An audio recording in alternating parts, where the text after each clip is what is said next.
Good evening. This is the Hingham Zoning Board of Appeals. Today is January 8th. The time is 7:34 p.m. And the first item on our agenda this evening is a continuation of SEB Hingham LLC's application for a comprehensive permit under Massachusetts General Law, Chapter 40B, for the construction of a 20-unit homeownership housing development, including 4 affordable housing units within 10 different buildings to be called the Village on Main on approximately 12.72 acres of land at 895 to 901 Main Street in Residence District B. Thank you all for being here on such a warm and balmy evening. For the record, these proceedings are being recorded not only by the zoning board, but it looks like also by television. So for purposes of the open meeting laws, people are on notice that we are being recorded. Who is here for the applicant? If you could just identify yourselves for the record. Jeffrey Engler from SEB. Bob Engler from SEB. Bill Buckley from Bay Colony Group. And let me just ask the television person, if you were able to hear those people who were speaking, they were sitting down. Was that adequate? Yeah, it was adequate. They could be a little louder. Okay. Thank you. We'll give them voice projection lessons as we proceed. We can use the microphone, I think, here. Or yes, or we can actually move that microphone a little closer. Right. We are also going to be joined by Susan Murphy, Special Town Council. For these purposes, she has stepped away, but she will be rejoining us, and we are going to be proceeding. And so if she walks in, you'll understand who she is. The first item that I'd like to accomplish this evening is to make sure that the record is complete.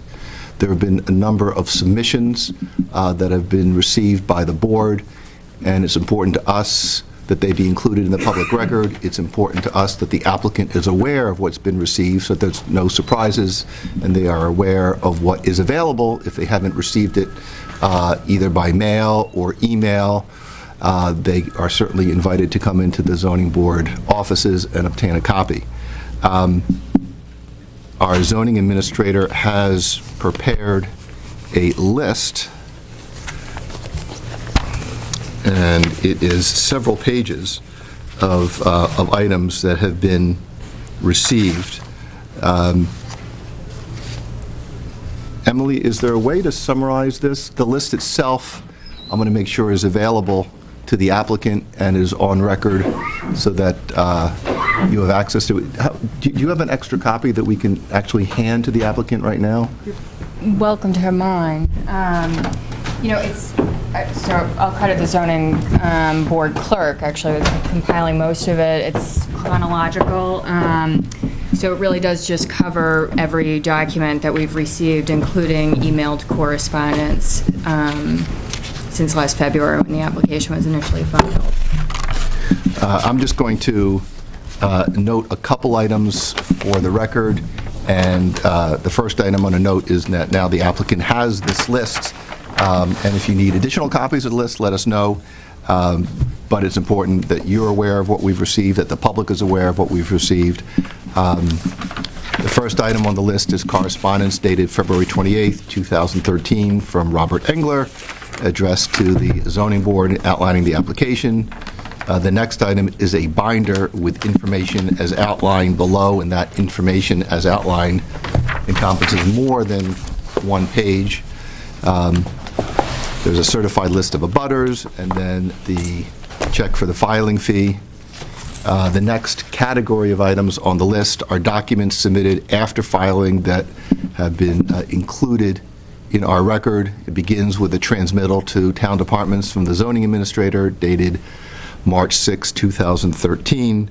It continues with a host of items for that page, through the next page, through the next page. I'm not sure if there's a natural breaking point here.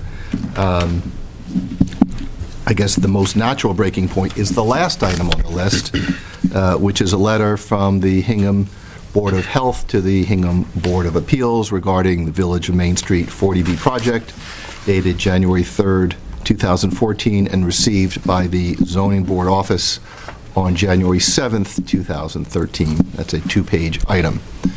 So, as noted, there are a number of items. They are included, each item is included in the record. The list itself is now included in the record. The applicant has the list. The list is available to the public as well. Susan, did you want to note any particular item or have other comments with respect to the list? No, I just seen the list for the first time too, so, no, I think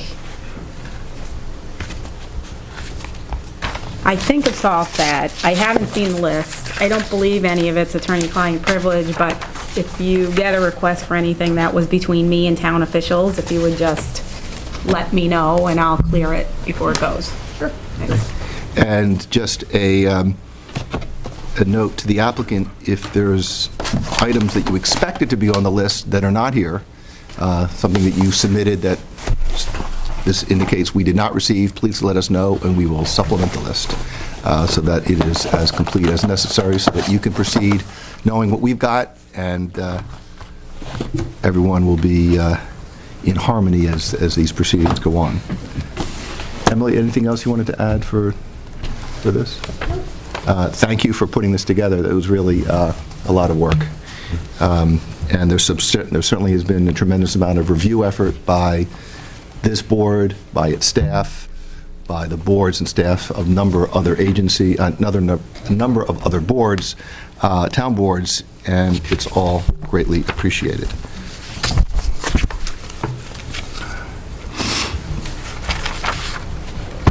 Next on my list is to open the floor to the applicant to see if there are other items that you wanted to discuss before we begin our review of the waiver requests.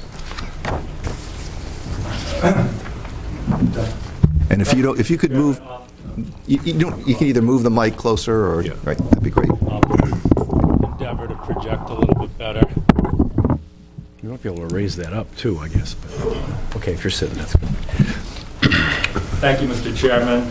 Really what we'd like to accomplish is the revised plan set that was submitted, I think now maybe 2 or 3 weeks ago, give or take, would like Bill Buckley just to provide an overview of the changes in those plans That's terrific. for the benefit of the board. And then we think we're at a point where we can, in earnest, begin to start discussing the waiver list, which also has been updated and I think is a little bit more on point to what the board's expectations were or are. We changed the format around a little bit. Some things have come out that we no longer needed based on changes we've made to the plans since the hearings started, and then also some clarification. And so with that said, I'll turn it over to Mr. Buckley, who can walk the board and the public through the updated plans. Terrific.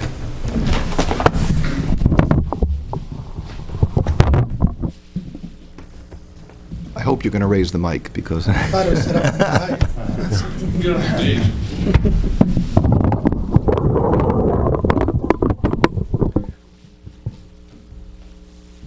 Mr. Chairman, good evening. Again, for the record, my name is Bill Buckley from Bay Colony Group.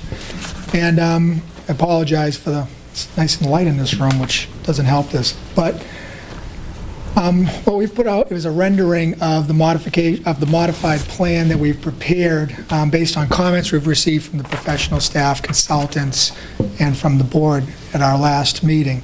And I'd like to just, I'll just run over them very quickly to give you a flavor for them.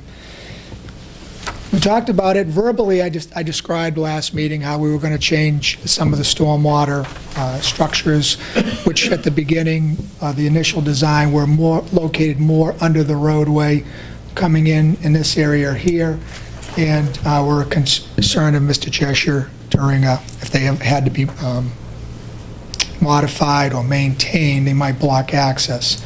So what we've done is we've moved the underground drain system, which you can see in blue. It's that rectangular thing, and there's manholes symbol on either end. We've moved them out of the roadway and pushed that off over to the north side of the roadway, which clears up the road. And now what you have coming down the road is a water line, and then there's electric, and here's the sewer right here, and there'll be gas in there as well.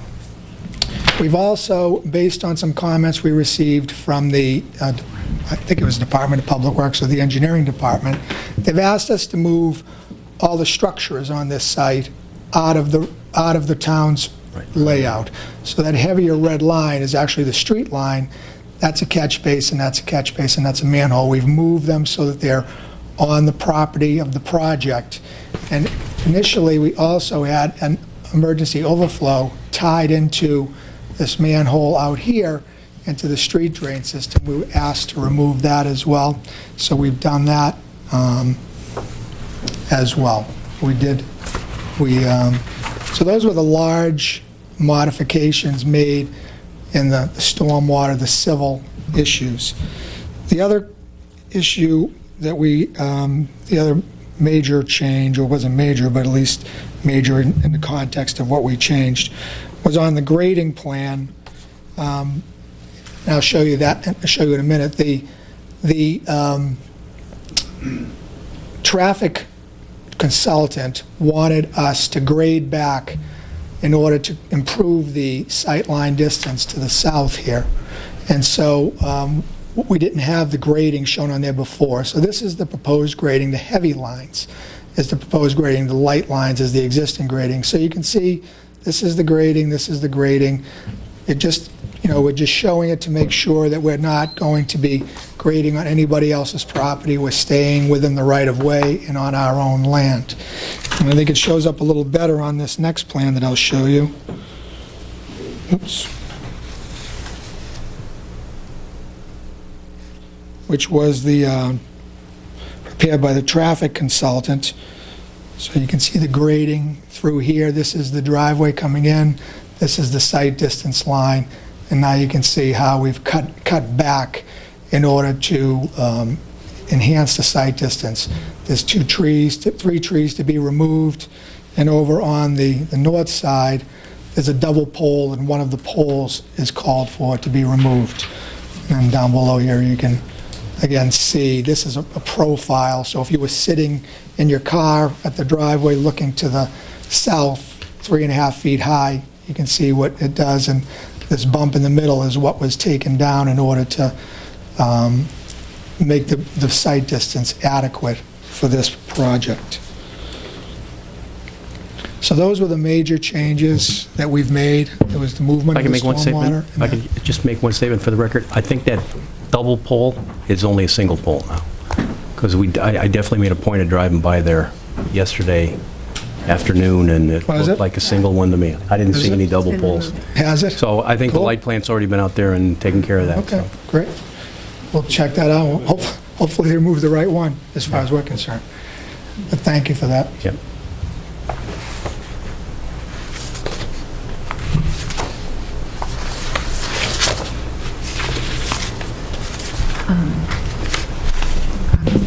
Do you have any questions?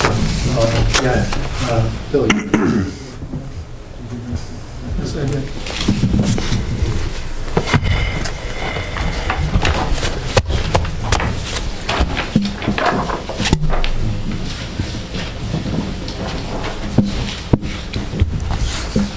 Thank you.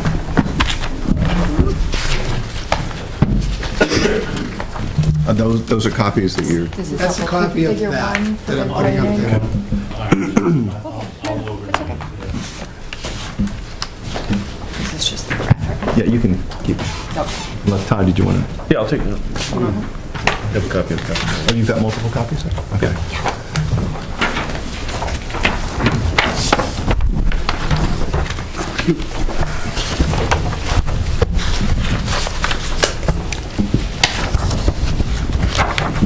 If I may add, Jeff Dirk did look at that profile plan, because I had received it electronically, and he verified that the grading now accommodates the snow clearance that he had asked for, so. I'm going to pass that back. I'm sorry, I'm sorry, I didn't hear that, Emily. Jeff Dirk reviewed that figure one, the grading plan, the profile plan, and confirmed that it does now accommodate for snow clearance, for snowbank. site Do you have distance that in clearance. writing from Jeff? Yep, an email. Okay. Could you forward that to me?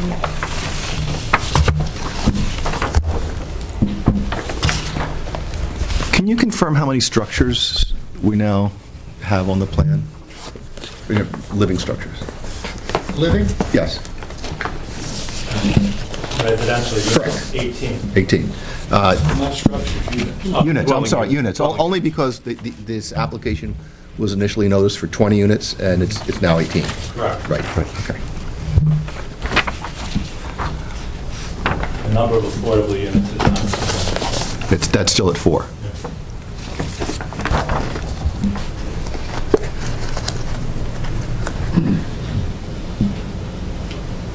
Okay.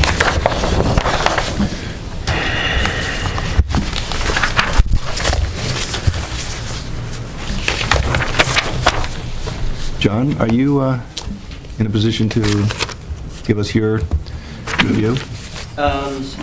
Sure, I mean, what's happened is, Before you speak, this is John Chester, who's been hired by the town as a consultant on this project, and if you could either Sure. bring the mic over or walk over to the mic, either way.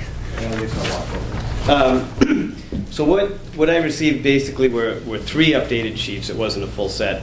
There was a response letter to the DPW. There wasn't a response letter to my comments. So I looked at the plans to see what the changes were, and I did a sort of a briefer letter. I think my old comment still wasn't worth going through the comprehensive letter for the time it would have taken to Right. basically say that the comments are still basically the same. What was changed, I did look at, and I can comment on those, essentially 3 sheets. The existing conditions, I had a comment.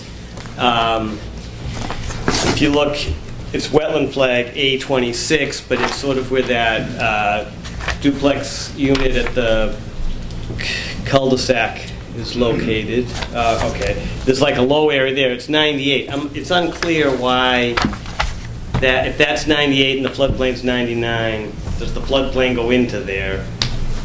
There's not enough information to show that it doesn't. It would appear from what's there that it would. Would, right. And what are the consequences if it Well, then you'd does? have more compensatory storage required, because they are proposing to fill that low area. So originally it was labeled 102, but my observations in the field were that it were low. And secondly, if you look at the contours, the 100 contour doesn't close around it, so there's no way it could go from 98 to 102 without Right. the 100 in between. In fact, you'd need 2 of them. You have to come up, or whatever, you need at least to come up. So that's the only change that I noted on the existing conditions plan. The grading plan, sheet C2A, essentially just added the grades within the right-of-way, I believe. Correct. The rest of the grading didn't change on the site, but they did add that. I believe that the southerly area actually is incomplete because they have a 2-to-1 slope, and if you look at the proximity of the contours, that would have to extend up the slope a little further to maintain a 2-to-1 slope. You wouldn't, go like this and then have it. So there would be a little more there. Clearly, it's very close to the corner property line there. And you're dealing with 2-foot contours, so does it fit? I just should point that out, because it may not. It may, because it's like, depending upon the grade, when you're only showing 2-foot contours and you're maintaining that slope, when it's that close, Right. you don't really know. You really need to get very detailed contour elevation in those areas to prove. The other, I know that the DPW had a comment about the grading of at the access. Right. What I believe their comment related to is where the driveway is. The driveway proposed is higher than what's there now, which would create a ponding area within the town right away that doesn't currently exist. Currently, it flows over the existing driveway and down to the abutter to the north. Could you just show that on the? Yeah, I'm looking to see. Yeah. See, we're at 116, I believe it is. 118 right there? 116. Are we looking at the north side of the driveway, John? Yes, yes. Okay. You see how there's a new proposed contour? The driveway's higher, so they're actually creating a ponding area there, which I don't know that is a good idea. I mean, it's pretty good soils, maybe it would work. I don't know how much water drains in from the road, but generally you don't want to create puddles in the driveway, because if it overflows, where it would overflow is to the road. There is a catch basin there, it looks like. So, anyway. Would that catch basin be adequate to? I don't know. I mean, it looks, it's not currently taking that water because there's a berm. Right? So what it would do is probably overflow to the catch basin, but it's not currently catching that water. So it's a change in conditions that would need to be addressed through the drainage analysis to prove that it all works, were they to leave that like that. You also don't really want water flowing across a driveway to this many units. How much water is flowing there, it's not Right. quantified at this point. There is a big slope, it's going to be all regraded, so it's probably going to flow off more than the current wooded condition. So there's a bunch of factors to consider that will need to be addressed Right. with the final. I just want to point it out because that's Okay. something that will need to go. The last sheet was sheet C3, the preliminary utility and drain plan, which the essential changes to that were the infiltration system, as Bill indicated, has been moved out of the road and to the south. Yep. In addition, there were a lot of subsurface systems located in the front of the units on the north side of the southerly buildings that have been taken out. Again, none of this has been designed, so it's hard for me to say how it's going to work, what it's going to work. Personal opinion, I think that a better system should be considered than one big system that's sitting. I mean, the way it's got to be designed is there's a slope like this with a system like this. So one end's very deep. The other end, actually, by my math, would be sticking out at the southeast corner of the ground. So there's going to be grading required to make all that work. And it still will be difficult to maintain and to get the water around to it. It's, Right. So, John, you're talking about the large system on just north of the driveway? yes, just south of the driveway. North is to the bottom of the page, south is... No, other way around. That's why I was, yeah. Oh, right. Right. To the north. Okay. Upside down. Yeah. Yeah, north of the driveway. Good, okay. So the northeast corner is actually out of the ground on that because of the slope of the lot. Okay. They did eliminate the connection to Main Street, which is something that the DPW was concerned about. And that does improve separation of utilities, certainly in that area. But I do think that separation of utilities is important because it's very tight. They have the septic system within the cul-de-sac. They got an infiltration system under the road in the cul-de-sac. Everything is really, and that's something that you may want to consider is what minimal, for access and maintenance. You don't want to create something that gets built and then it's a major headache for the people that live there when they have to deal with it because it's an expense that occur, and I would imagine that a lot of those, even though it's private, the town does get called on those things when there's problems. And Yep. it's raw land now that can be avoided. It's best to do so at this stage. So that's pretty much what I have for you. Do you have any questions? Bill? I don't, John, thanks. No. Susan, any? No, I just know at the end of John's letter, he's offering to help draft conditions Right. related to Right. all these issues, so, if the board would like him to do that, you should request him to do that. Yeah, I mean, for example, a condition that may require additional compensatory storage. I mean, there's going to be a number of items that we're going to look to you to give us guidance on, so. Sure. Yeah, I mean, my assumption is certainly because it hasn't been designed, there's technical conditions that you may want to consider on the drainage, on the utilities, and, yeah. Right. Emily, is there any other report that you want us to highlight, whether or not the the author of the report is available? We, well, just this evening in front of you, we have a report from Merrill that was submitted by an abutter. I imagine that may be addressed during public comment.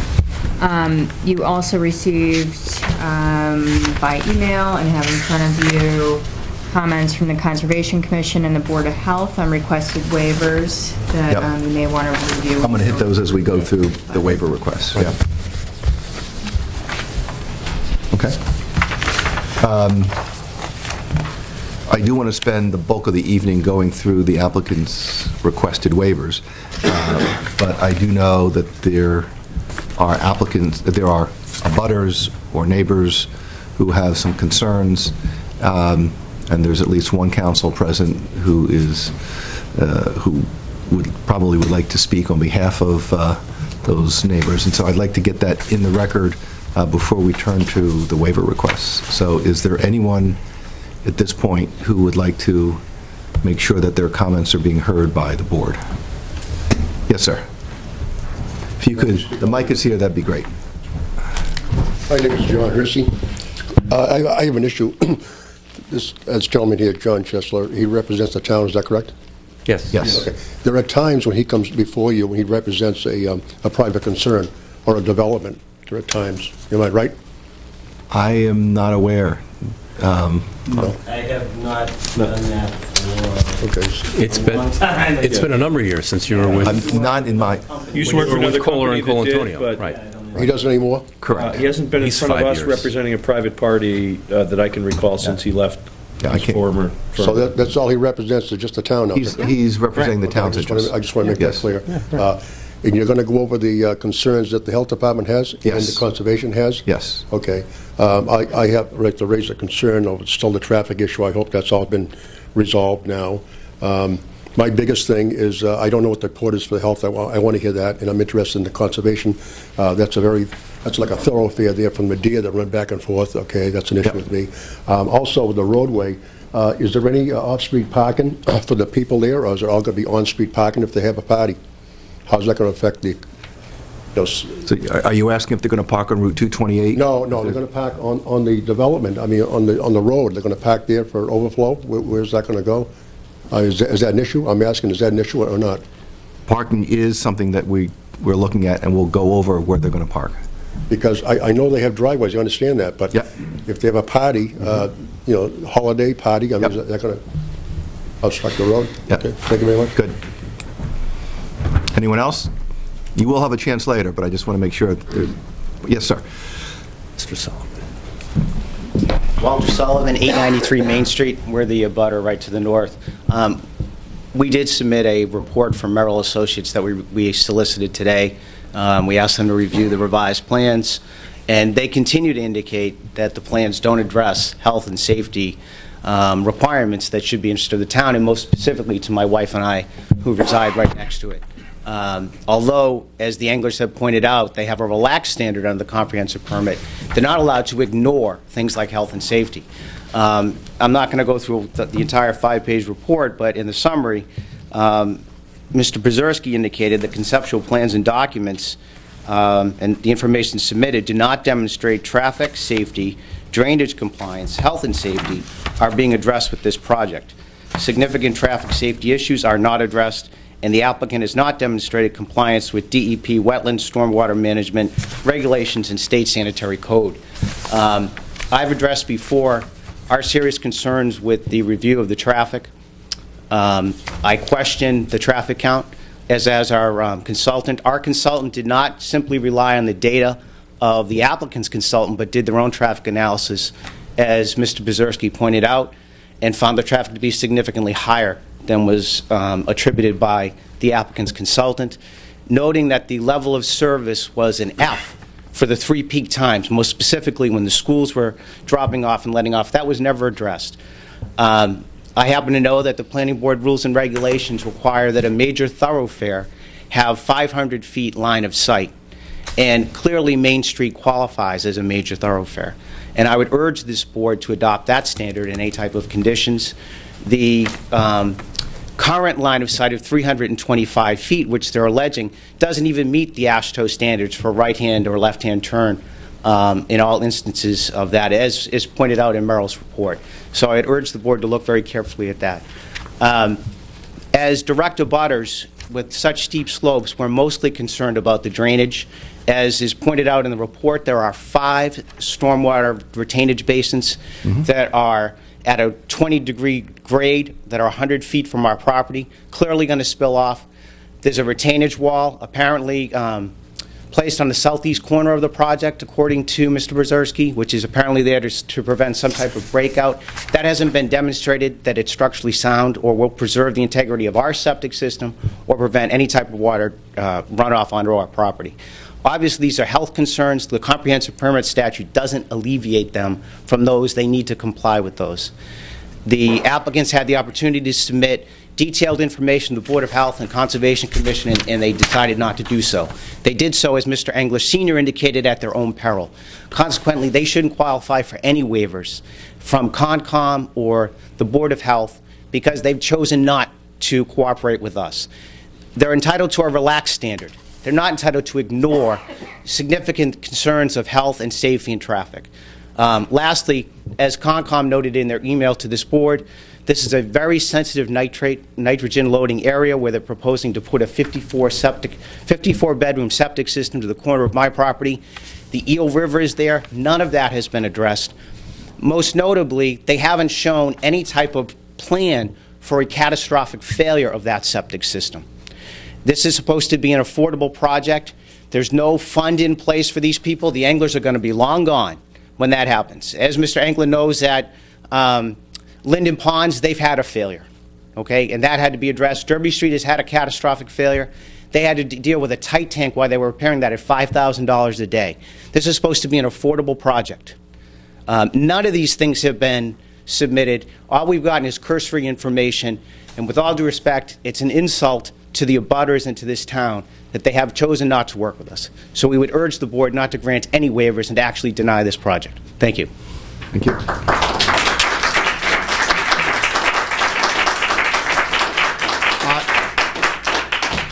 I would encourage those in attendance to refrain from clapping, any sort of exclamation. It really takes away from what we're trying to accomplish, and we really need to maintain an impartial atmosphere here.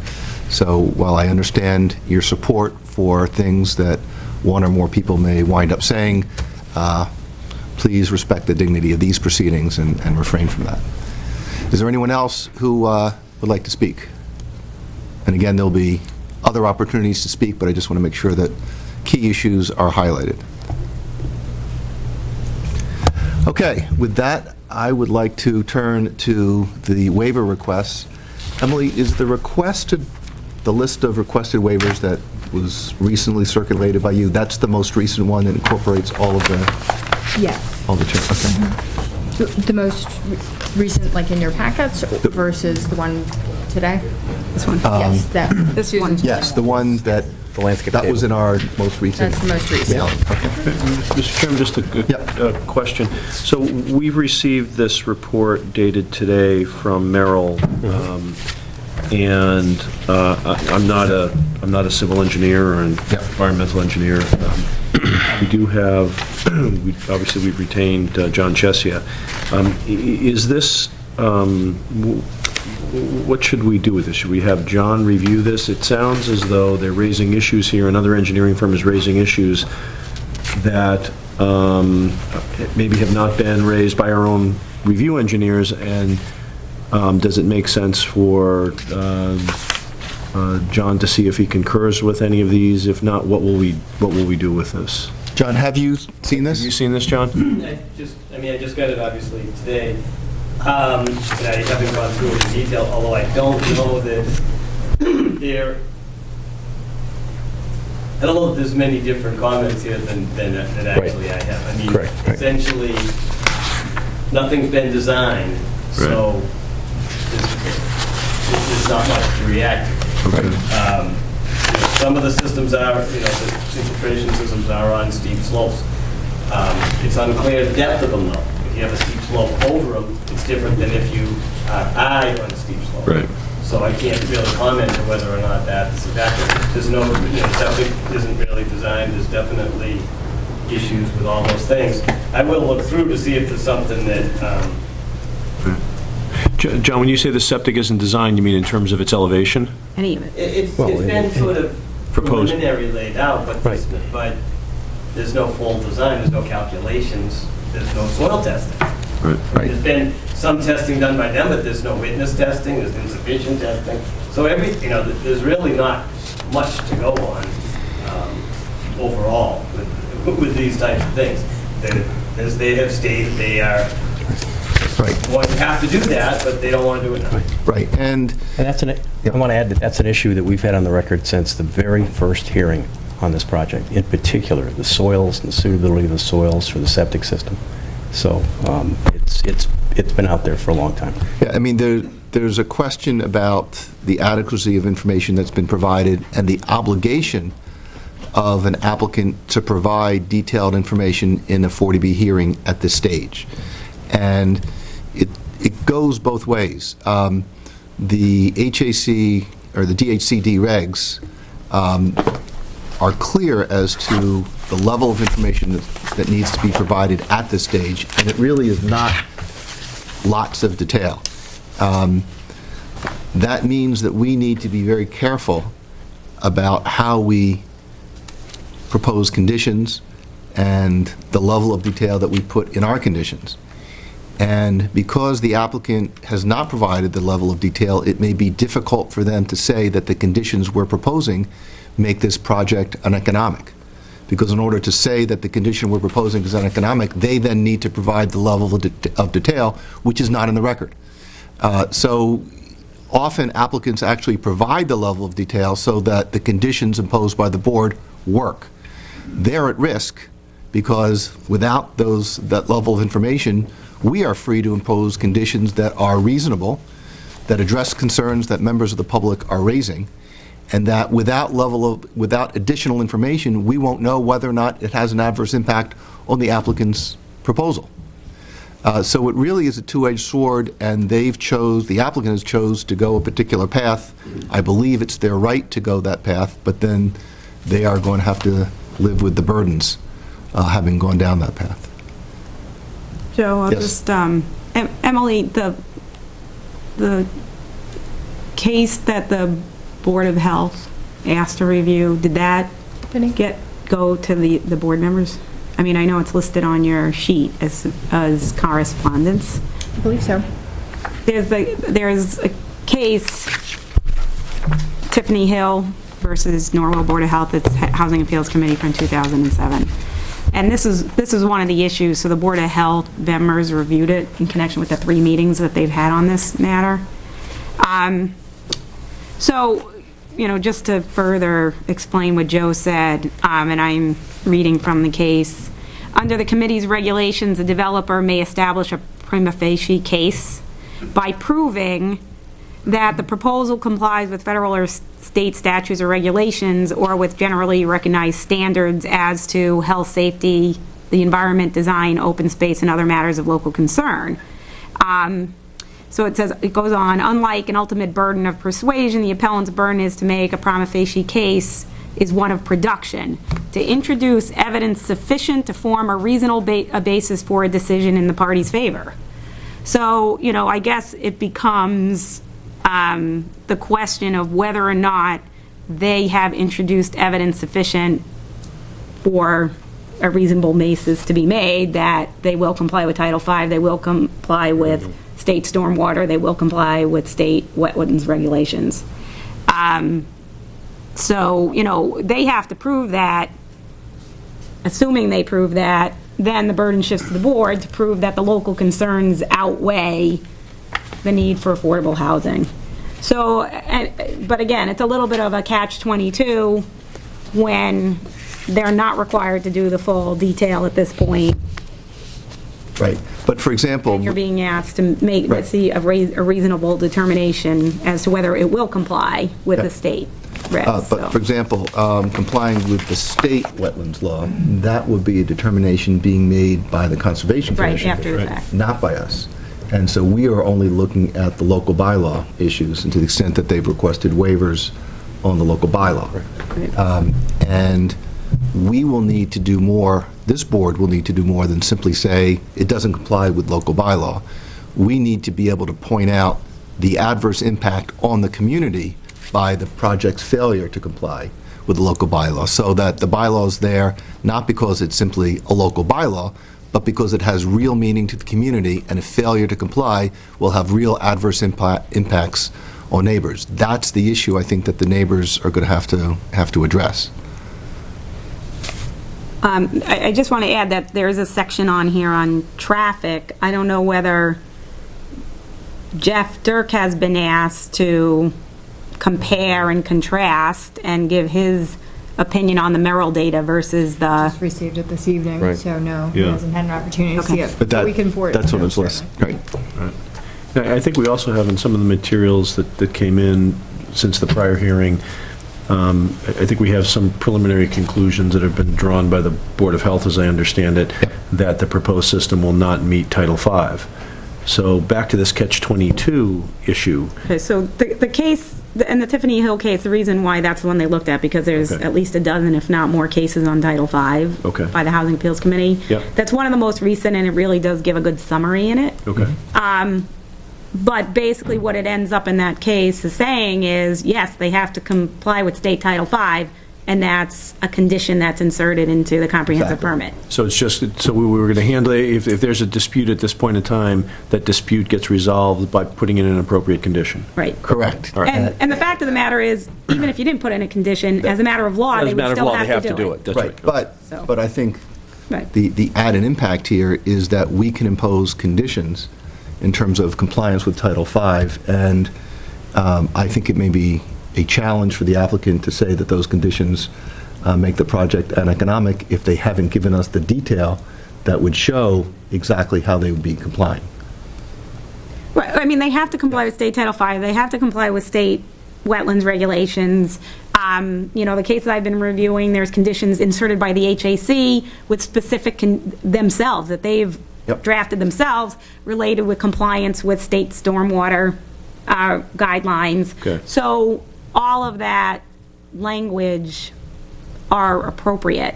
And in fact, there's even a discussion in one of the cases I was reading today that, you know, there was a question about, is something being said, oh, it's subject to further review, is that inappropriate?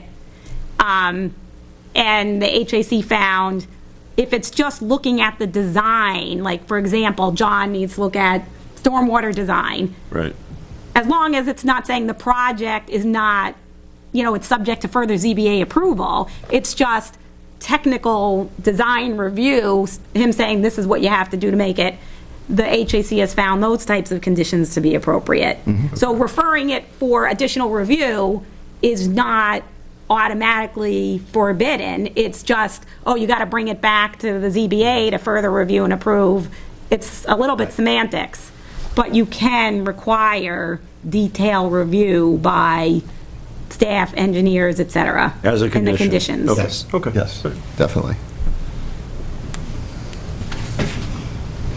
Okay, with that, I'd like to turn to the list of requested waivers that's been submitted by the applicant. This is likely to get somewhat technical, and I apologize in advance to some members of the audience who may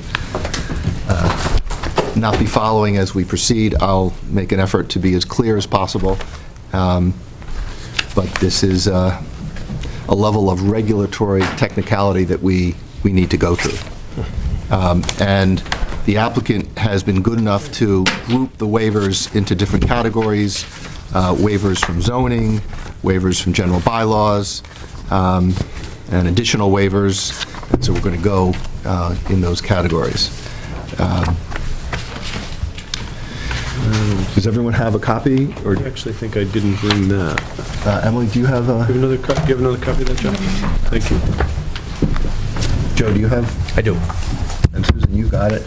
I have it. And Emily, you got it? John, do you have it? You have that? Yes. Okay.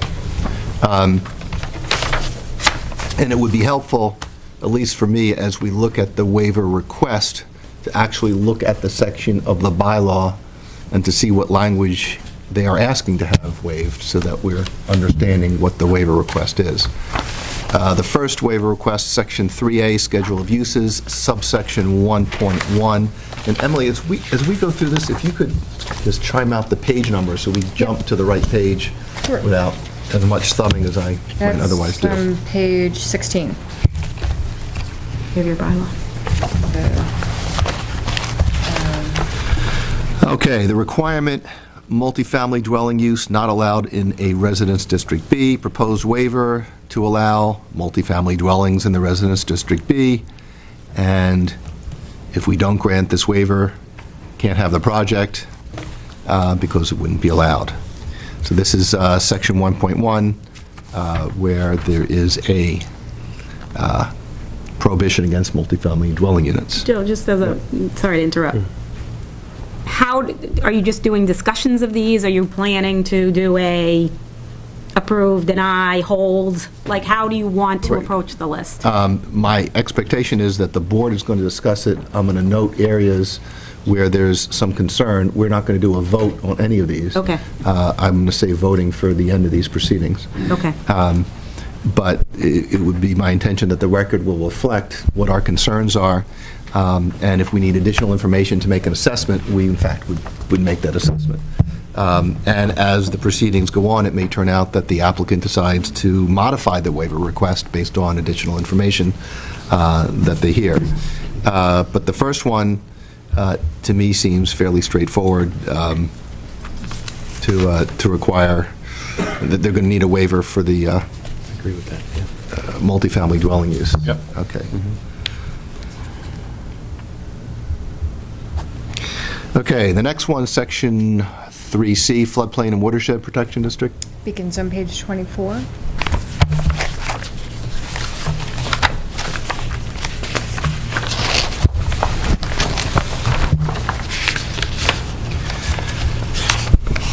No activity in Zone A as shown on the FEMA map.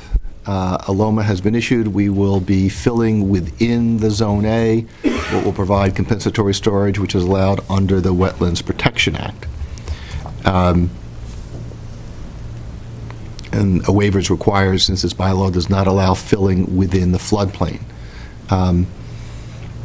The issue is whether or not the filling in the floodplain is going to have adverse impacts that suggests we should limit the scope of this waiver. Do we have the LOMA? Do you have the LOMA? Did you get the letter of map amendment to the The FEMA original maps? application? Is it in the I application? believe it's in the original. Is it? It's in there? Okay. Okay. I've got the application here, so Yes. if you... Okay. No, I have the application Yep. too. Okay. I just haven't looked at it. And just to put this discussion in context, we can legitimately be looking at the following local needs. First, to protect the health, safety of the occupants of a proposed project or the residents of the municipality. Second, to protect the natural environment. Third, to promote better site and building design in relation to the surroundings and municipal and regional planning. And fourth, to preserve open spaces. And John, if you don't mind chiming in when you feel appropriate here.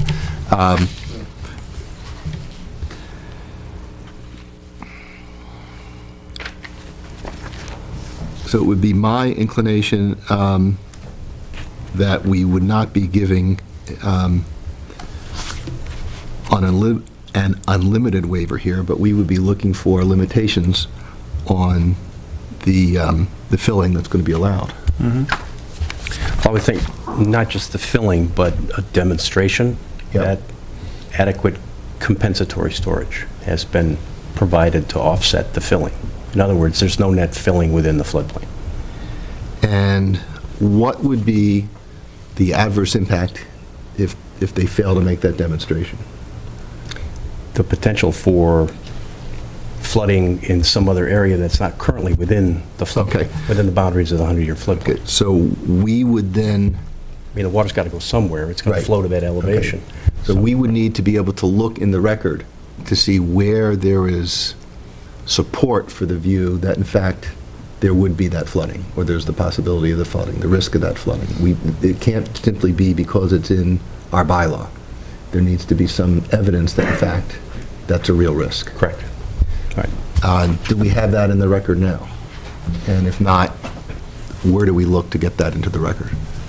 Other than some statements, perhaps, from the butters? John, I think, John, you've raised that as an issue in your comments? I believe that what the Lola did is that the elevation 99 was graphically indicated on the FEMA map, Right. probably way up the slope. So what they did is lower, and somebody can correct me if I'm wrong, is to survey, which I still question because of the area you already talked about. Right. Survey the elevation and send in a map, say this is where the 99 is based on a topographic survey that's Correct. more accurate Right. than FEMA. Right. Now, the question relative to the flooding is, if the whole flood zone is not within, it's not flooding somebody's house, if it's Right. just all wetland and it, then the risks are small. But if somebody, and I would hope that abutters and people that are in those areas would comment on how it might affect them if the flood area and the compensatory storage isn't properly designed, or they fill that area, they say that it's not floodplain and somebody's impacted. The other thing is drainage, and where does this water go? How is the flooding work? There's, volume issues with runoff. There's Right. a lot of factors that come into play. Right. And I think those are the types of things you want to look Right. at to make sure, at the end of the day, they fill floodplain, they add runoff to it, nobody's impacted adversely. Right. And it would definitely be helpful for butters that are in the perimeter of that wetland to comment on what Right. their conditions are, if in fact they have conditions now. In actual fact, they will be required to provide that compensatory storage under the state wetlands protection regulations Yep. when they go before the Conservation Commission, so. If I may, Yeah. Mr. Chairman, with all due respect, we don't need abutters to tell us that if it floods, it'll be bad. We acknowledge that and we agree to that. Right. Our plan is to have to demonstrate that we provide adequate compensatory storage, so that's not an issue. And so we're compliant with the Wetland Protection Act. If we don't, we can't move forward. So it's kind of, we acknowledge what you're saying. We will need to demonstrate that we have adequate compensatory storage. Otherwise, we don't have a workable plan. So So a condition that says as much is Yeah. okay with us. Yep. Right, so our condition would, it sounds like our condition would restate the requirement under state law. I guess what I'm asking is there a condition that goes beyond state law that we're looking to impose? And if not, then I don't think we need to address it further. But Yeah. if there is, For purposes of filling in the floodplain, no. right, I don't believe there is. Right. Okay. so then we're, Right. so we're okay Yes. with that. So then, Right. Yeah. The whole idea is to just That's right. ensure that there's no net change in the floodplain. Yep. In the storage capacity. Right. Within the floodplain. Okay. Number 3. One second. 4A. Can I ask a question related to that? Yes. If you could identify yourself, please. Yeah, sure. My name is Jason Ryan. I live on Brewster Road, right at the back of the wetland. So we moved into our house in May of 2006, and in June of 2006, I think it was the second or third rainiest June on record. Yep. And the home, which had no visible sort of mold damage or problems in the basement. We had a big basement flood, and most of what was still in boxes was lost, and we ended up having a closed French drain system put in with a sump pump, and that has mitigated that problem from that point forward. So, but what I heard Mr. Cheshire say earlier, and Mr. Freeman say earlier, was there any evidence that there had been problems with overrun of water out of the wetland in the past? So there have been. We mitigated it ourselves for our home, but I guess, so... Do you know if your property's in the floodplain? My home is not. I think But there is portions of your lot. one of the corners of the Right. lot Okay. is in the floodplain. But the water table, it was really the water table rising in that case. We didn't have water come in the top. It came through the seam at the bottom of the wall and It comes up from the bottom, yeah. Yeah. the slab. Happened in my house all the time. Yeah.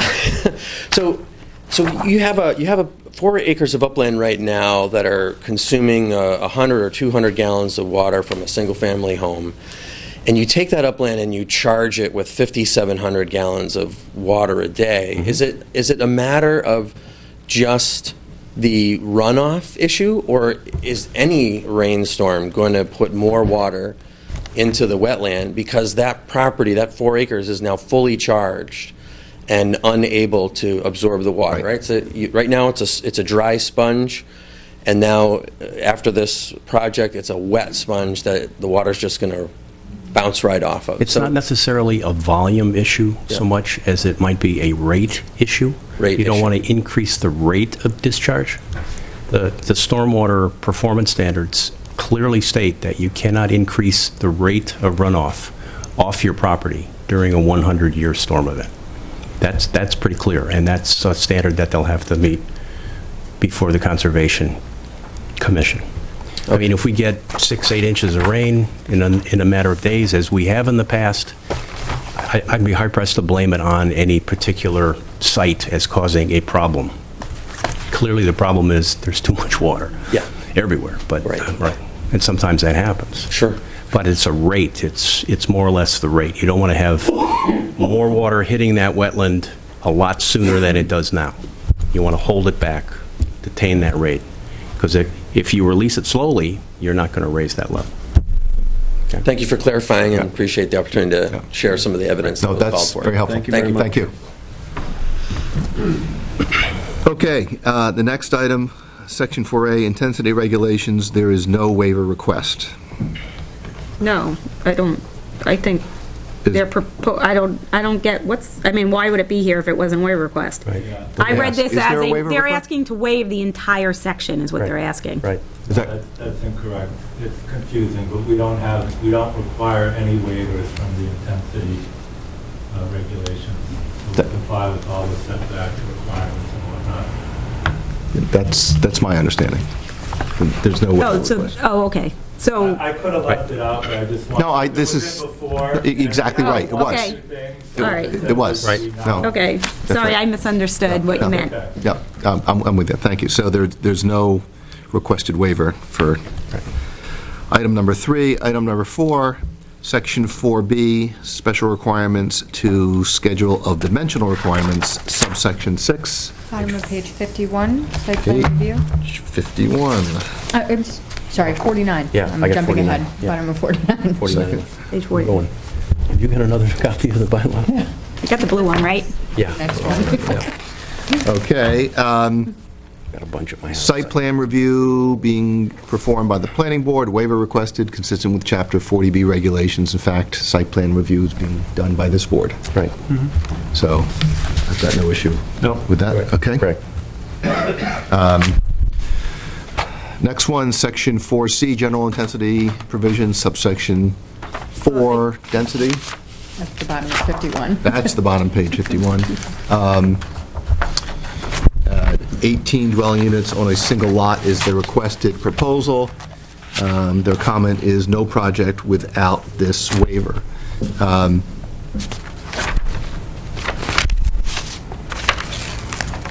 Clearly,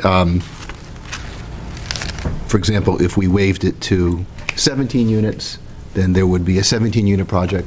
They may object to that, but there would be a project. It would just be more limited than what they've requested. And they still require the waiver. That's right, but they're seeking a waiver of at least, they're seeking 18, and it's going to be, I think, up to us to determine what that right number. Correct. So, but what it says here, unless otherwise expressly permitted, where it isn't in the bylaw. No, it is. is? And you're going to get to that under Section 4E, which is the multi-unit development. Their original proposal had more subdivision type with separate lots. Okay. And then remember, they subsequently changed it to a multifamily. Okay. So now you'll see in the later waivers, they're requesting waivers from the multifamily provisions of the bylaw. Right.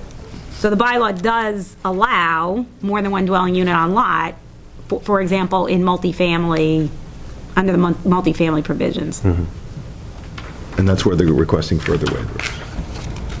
Okay, but this, that's under multifamily zoning, which this isn't, right? What am I? If I Please. may, we were confused too. Yeah. We included waivers 6, 7, 8, and 9 relative to the residential multi-unit development. We included it because it's better to have and not need than need not have, but we weren't sure it was applicable to us, so we would wonder what council would say. So this is zoned, this is Residence B, right? B, right. Right. So under Residence B... One dwelling. It's one dwelling. Right. So they actually do, they need that, well, whether it's 2 or 17 or 18, they need a waiver from that Yes. provision? Yes. Yes, okay. We don't believe, Mr. Chairman, Yeah. any of the rest, it's only, we're only supposed to waive what the underlying zoning on that site calls for. So the Yeah. multi-unit development is not relevant to this site. Once you get the waiver of the density adjustment, is not. Would that be fair? I agree with that. I'd say the one caveat is, to the extent it's being designed as a multifamily, and we have a multifamily section that provides the board with guidance about what makes sense, for example, with parking, it's at least worth reference. Not that they need waivers for it. Right. But if, say, you look at, okay, this is developed as a multifamily, how do we typically require parking? Yes. You might reference that Okay. for comparison, but you don't need waivers from it. Right. So I agree with Bob with that. So we are looking at their request for waiver under item 5. Right. I think that's an appropriate request. Right. Correct. And now going to the next one, which is 6. All the way through number 11, perhaps. Residential multi-unit 4E. Is it your view that you really don't need 6 through 6, 7, 8, 9, 10? 11, I'm not sure about 10. Yeah, 10 as well, Yep, 11, and then 11. Right. All relate to residential multi-unit. yeah. So all the ones relating to section 4E. They're all 4E ones. Here's the one question I want the board to think about. If this was done as a subdivision, you'd be looking at the subdivision rules and regulations. Yes. Under the multifamily provisions of the bylaw, the roadway is supposed to comply with subdivision rules and regulations. Somehow, Right. by proposing multifamily in a residential district that's not a subdivision, they're saying subdivision rules and regs don't apply at all. However, I don't believe the HAC cases would support a throwing out wholesale of the subdivision rules and regs without reviewing them for applicability. I read a number of cases today that talked about the merits and the support of the HAC of things like granite bounds and sidewalks and street trees and those types of things. So that's a question you have to determine, is whether you are wholesale throwing those out, or whether a discussion of the aspects of road construction, because if it was subdivision, you'd have that, the planning board would have the discussion. And if it was multifamily housing, the planning board and/or the ZBA would have that discussion, and they're asking for a wholesale throwing out of the subdivision rules and regs, without a consideration of whether or not they are things such as, for example, there's HAC discussions that say on a narrow roadway where snow storage is an issue and the lack of proper snow removal would decrease the width, that granite bounds provide, and a granite curbing provides an appropriate guide for plows to make sure that they have fully cleared the way. So there's that kind of discussion in HAC decisions that state that, I would have to say it's been stated here tonight by others that are relevant to proper development, an appropriate development. Yep. So. So would it be proper for this board, as it framed a waiver of Section 4C, to condition that waiver as requiring compliance? We would grant the waiver subject to compliance with the provisions of 4E unless as waived by this board. Yeah, because they're asking for a waiver of it, so I think you can condition the waiver. Right, and that way, we would pull in the 4E issues. And basically look to them for guidance in terms of how each one of these items should be resolved. I think that that's reasonable. Okay. Okay. Mr. Chairman, Yes. can I ask a question? It sounds like we're being trapped by the fact that we put it down here when it's not applicable. We shouldn't be asking for a waiver before we... Right. You're turning around saying you have to make it applicable now because you asked for a waiver. It shouldn't even be on the page. It's like asking us to apply with a standard of something else that's not relevant. Right, I got you. I think That's not what- I understand. I think, here's my interpretation, which is that the applicability of 4E would apply, but for your view that 4C applies, and that's the waiver that you're looking for. I don't agree with that. Okay. I mean, that's logical. Okay. But it's very clear that the 40B standards are waivers from underlying zoning. Right. And many times in the past, as council has mentioned, Yeah. we've taken a multifamily zone somewhere else and said, if this were on this site, here's how we compare to what you allow in multifamily. It's useful information and it's kind of comparative, but you don't ask for a waiver from a section that looks like what you're trying to do. And I see this as the same way, and I see subdivision rules and regs as the same way. You're not a subdivision. It's useful to talk about granite curbing and slopes and other things as an engineering standard, but not, this is a private driveway, not applying a subdivision road. We're talking about the standards that might make it a safer way is okay, but it's not a waiver of, we're not asking for a waiver of subdivision. It's just like we should take this out and not ask for a waiver from a section that's irrelevant. But talk about it, fine. I just don't want to be held to something that doesn't belong here. Joe, I agree that they don't need to ask for waivers from 4E. I agree with you, Bob. Yep. What I don't agree with is, this is a residential zone where this number of units would require this to be a subdivision road. Notwithstanding the fact that they are not creating separate lots, they are creating not a driveway, they are creating a road that is accessing 18 homes. Right. And so to say all standards related to construction of roadways construction. that serve 18 homes in Hingham are completely dismissed, I do not believe would be a reasonable approach. Right, and so you would advise us to look at the 4E standards, whether or not it was listed as a waiver request, for purposes of judging the adequacy of this proposal. You could do that just for comparison purposes. Yes. I would also suggest, you may want to decide among you whether you want to look at the subdivision rules and regulations. To inform conditions about roadway construction? Yes. I think that makes, Yeah. I think that makes sense. If you had a condominium allowance, other than subdivision, if you had an allowance to build a 40-unit condominium, under what standards would they be building the roads and that? Is that what the board? And the bylaw says the subdivision rules and regulations, so under 4E, yes.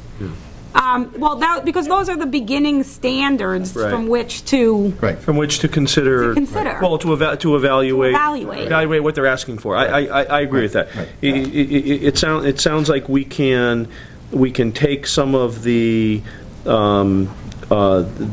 knowledge and the performance standards that we think are important for roadway construction, and even though we are granting a waiver in 4C, we can use those standards to attach conditions to the waiver. right, Would that be because right? if, in order to get around the one dwelling per unit in a Residence B, Right. you have to build a subdivision road and create Right. separate lots. So you're granting a waiver for this is a major Yep. provision, intensity provision of the bylaw. This is a significant intensity provision of the bylaw. Right. So how you word that waiver is Okay. what the board is discussing right now. And what you consider in waiving it. Yep. So at this stage, since we're not taking any votes, I think we should proceed with the 4E issues, not necessarily in the context of a waiver, but in terms of what standards should be applicable Yeah. to this project. And the first one, Section 4E, residential multi-unit development, is on Page 60. page 60. I think they're referring to item C. Requirement, the shortest distance between any two structures shall not be less than 35 feet. I'm sorry.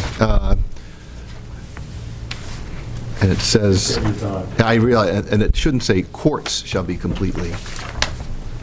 Does it mean, do you intend to say courts? That's how it reads in the bylaw. Okay, court shall be completely open on one side. The Board of Appeals may waive the separation requirements if the design of the proposed requirement of the proposed development is benefited by closer spacing, and the proposal is the proposed shortest distance between two structures is 14 and a half feet plus or minus, rather than the 35 feet that's in there.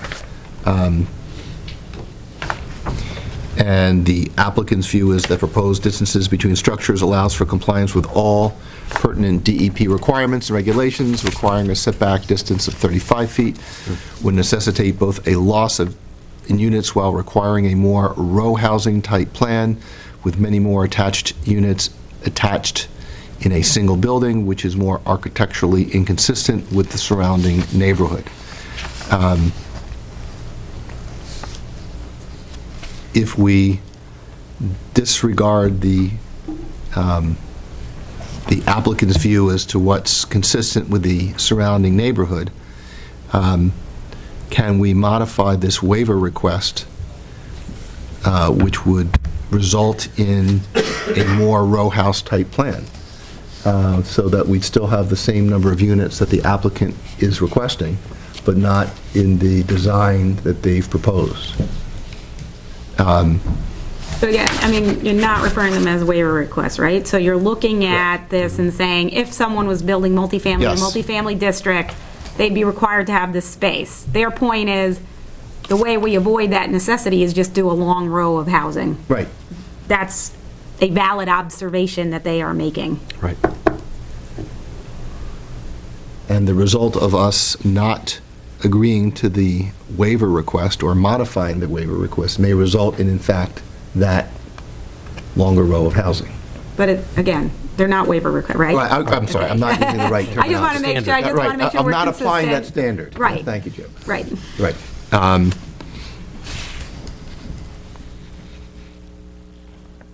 I mean, this might be something you get to Yep. when you're looking at the issue of open space on the site generally and not in the context of this. Right, I mean, provision. open space is one of the things that this board is charged to look at and to preserve. And they're talking about cutting this by more than in half. And again, looking to this as a standard, but not necessarily as a waiver request.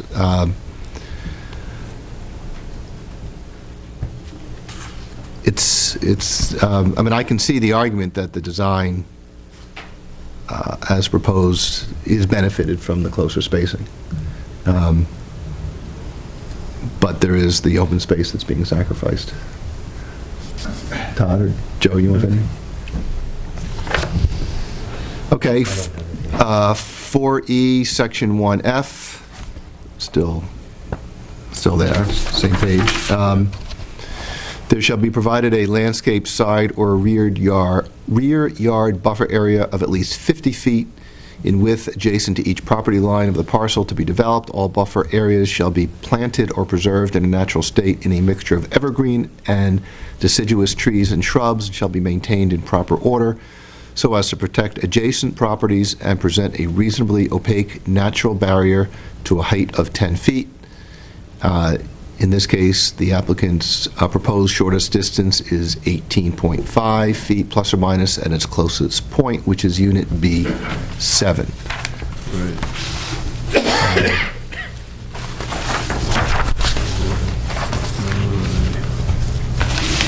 In terms of the guidance that this is offering, it still is the landscape buffer. And it's still talking about the types of evergreens or plants that should be here. I just have a question though, Yep. Jeff, because you stated that no dimensional waivers are being requested, but in Residence B, the side yards and rear yards are 20 feet, and this is 18 and a half. So doesn't that require at least a waiver in that location?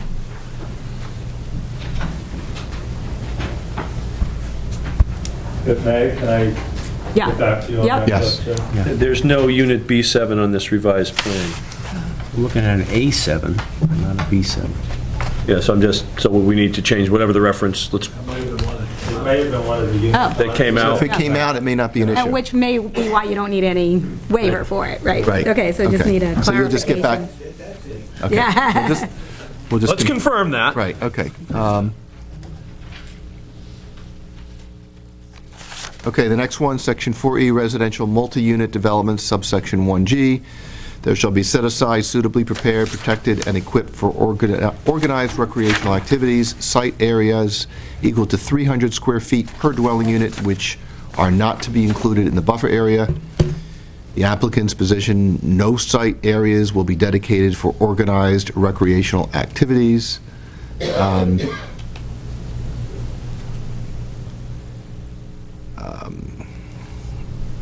I'm just looking at their comments. The requirement to provide an organized recreational activity would necessitate a loss of a unit.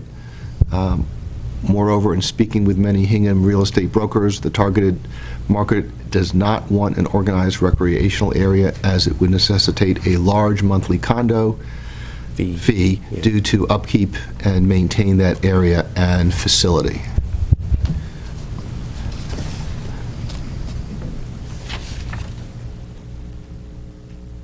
Any comments?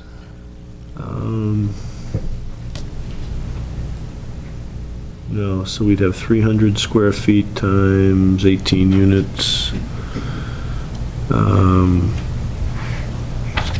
That's what, 5,400 square. yeah, 5,400 square feet. Yep.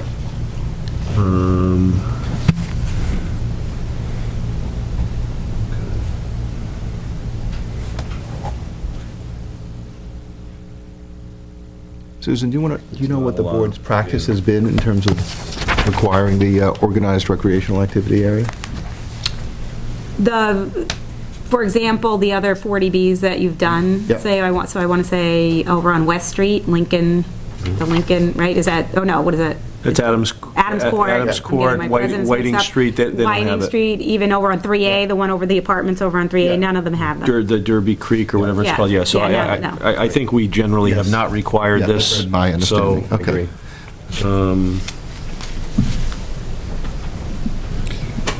But that's something to the extent that if there's abutters or neighbors who have concerns about this, you can certainly submit something for the record. But I think my fellow board members are right. That's how we've typically treated I mean, it. even down in the Hingham shipyard where we have some parks and Right, a tennis court and that sort of, but But there's there's an 150. adjacent public park. Right, In yeah. Bradley Woods. Yeah, Yeah, but even that development doesn't meet this standard probably, right? Right. 300. Right, well, they were subject to a different bylaw provision. Right. Okay, next one, we're up to item 9, So section... I just want to Yep. note for number 9. Yep, The multifamily districts where this would be allowed by special permit are currently within areas of town that are sewered. Yes. So I just wanted to yep. note that. Section 4E, residential multi-unit development, subsection 1J, which is now on page 61. All dwelling units shall be connected to public sanitary sewer, and the applicant has proposed a private common septic system.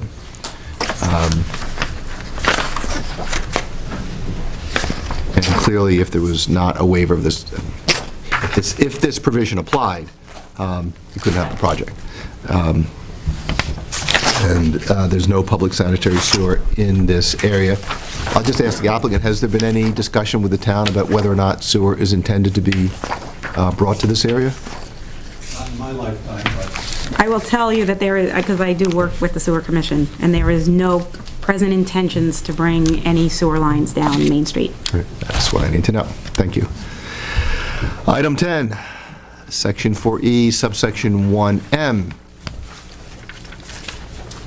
The placement, size, arrangement, and use of access routes to public or private streets shall be adequate to serve residents and provide no hindrance to the safety of existing or proposed streets. Gesundheit. Pedestrian walkways with all weather surfacing may be required where the density of population or school bus routes make such advisable for convenience and safety. Street and parking lot grading, drainage, and surfacing shall comply with the specifications of the subdivision rules and regulations. The applicant's request is roadway will not be a public way, and design will follow accepted design standards and DEP stormwater standards.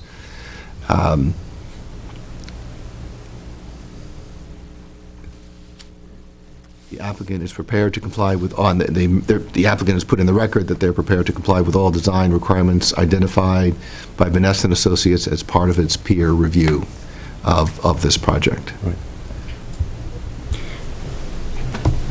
They don't look at the subdivision rules and regs. They just look at traffic flow. Right. Not, I mean, the rules and regulations are construction design. That's not what a traffic engineer looks at. Well, that's not exactly, if I may, that's not entirely accurate. I mean, Mr. Dirk had requirements. We're going to have to change some of our units to comply with minimum driveway lengths. He commented on the sidewalks, the width of the sidewalks, which side should be curved, which side shouldn't. So those are not vehicular traffic-related issues. Those are design issues. So No, it's vehicular and pedestrian safety.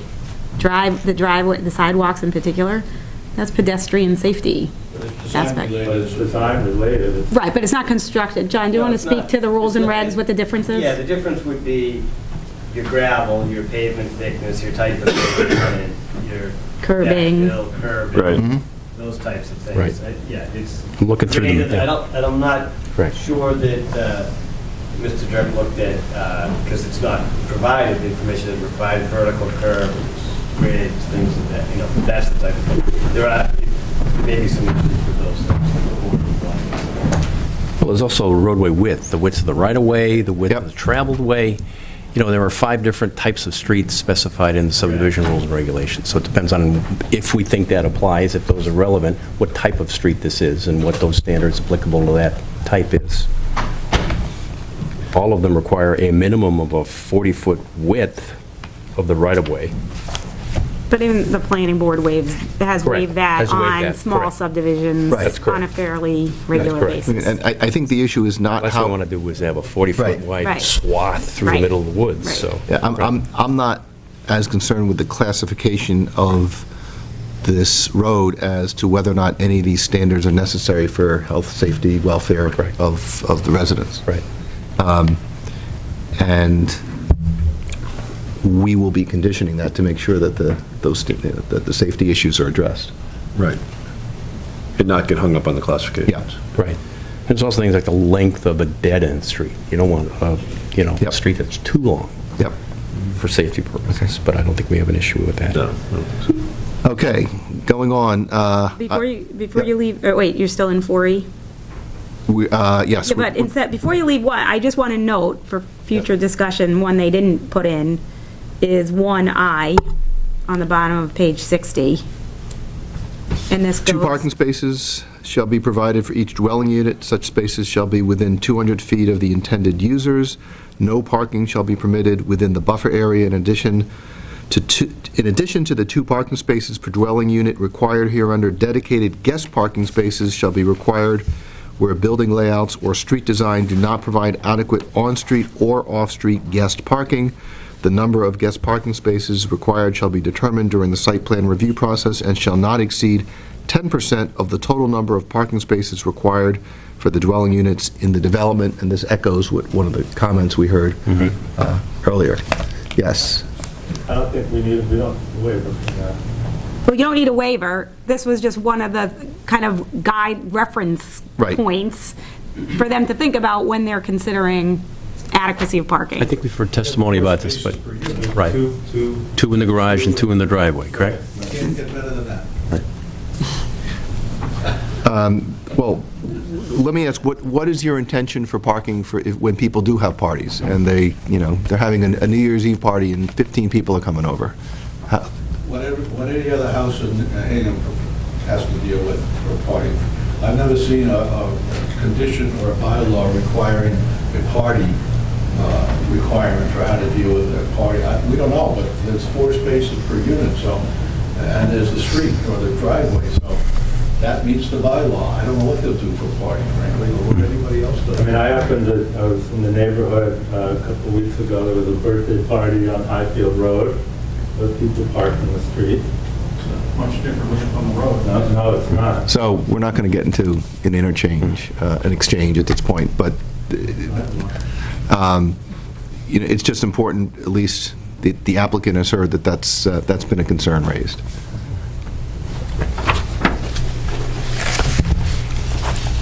The next item that I've got is item 11.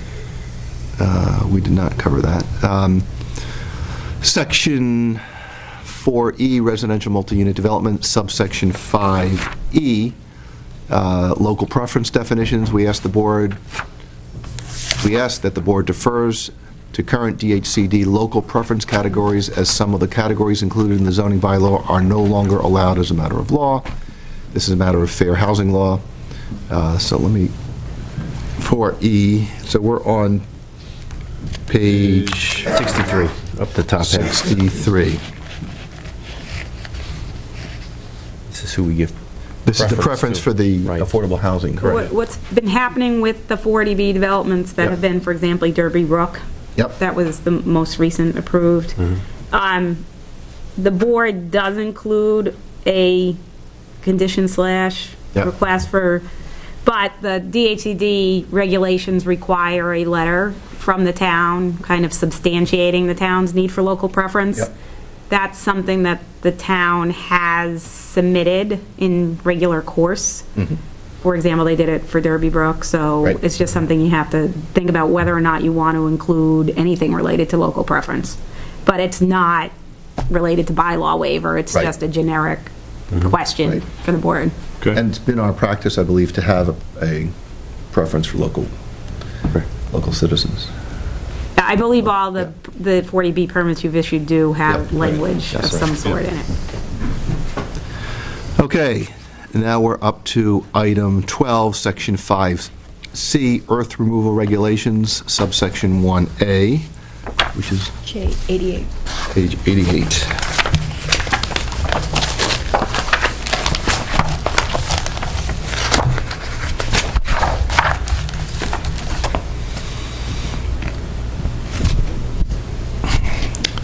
Our regulations require, permit required, no soil, loam, sand, gravel, or other earth materials shall be removed from any lot within the town unless such removal will constitute an exempt operation as hereinafter provided, or is done pursuant to a special permit A2 issued by the Board of Appeals. The applicant's position, a waiver is required to allow soil, loam, sand, and gravel to be removed from the lot.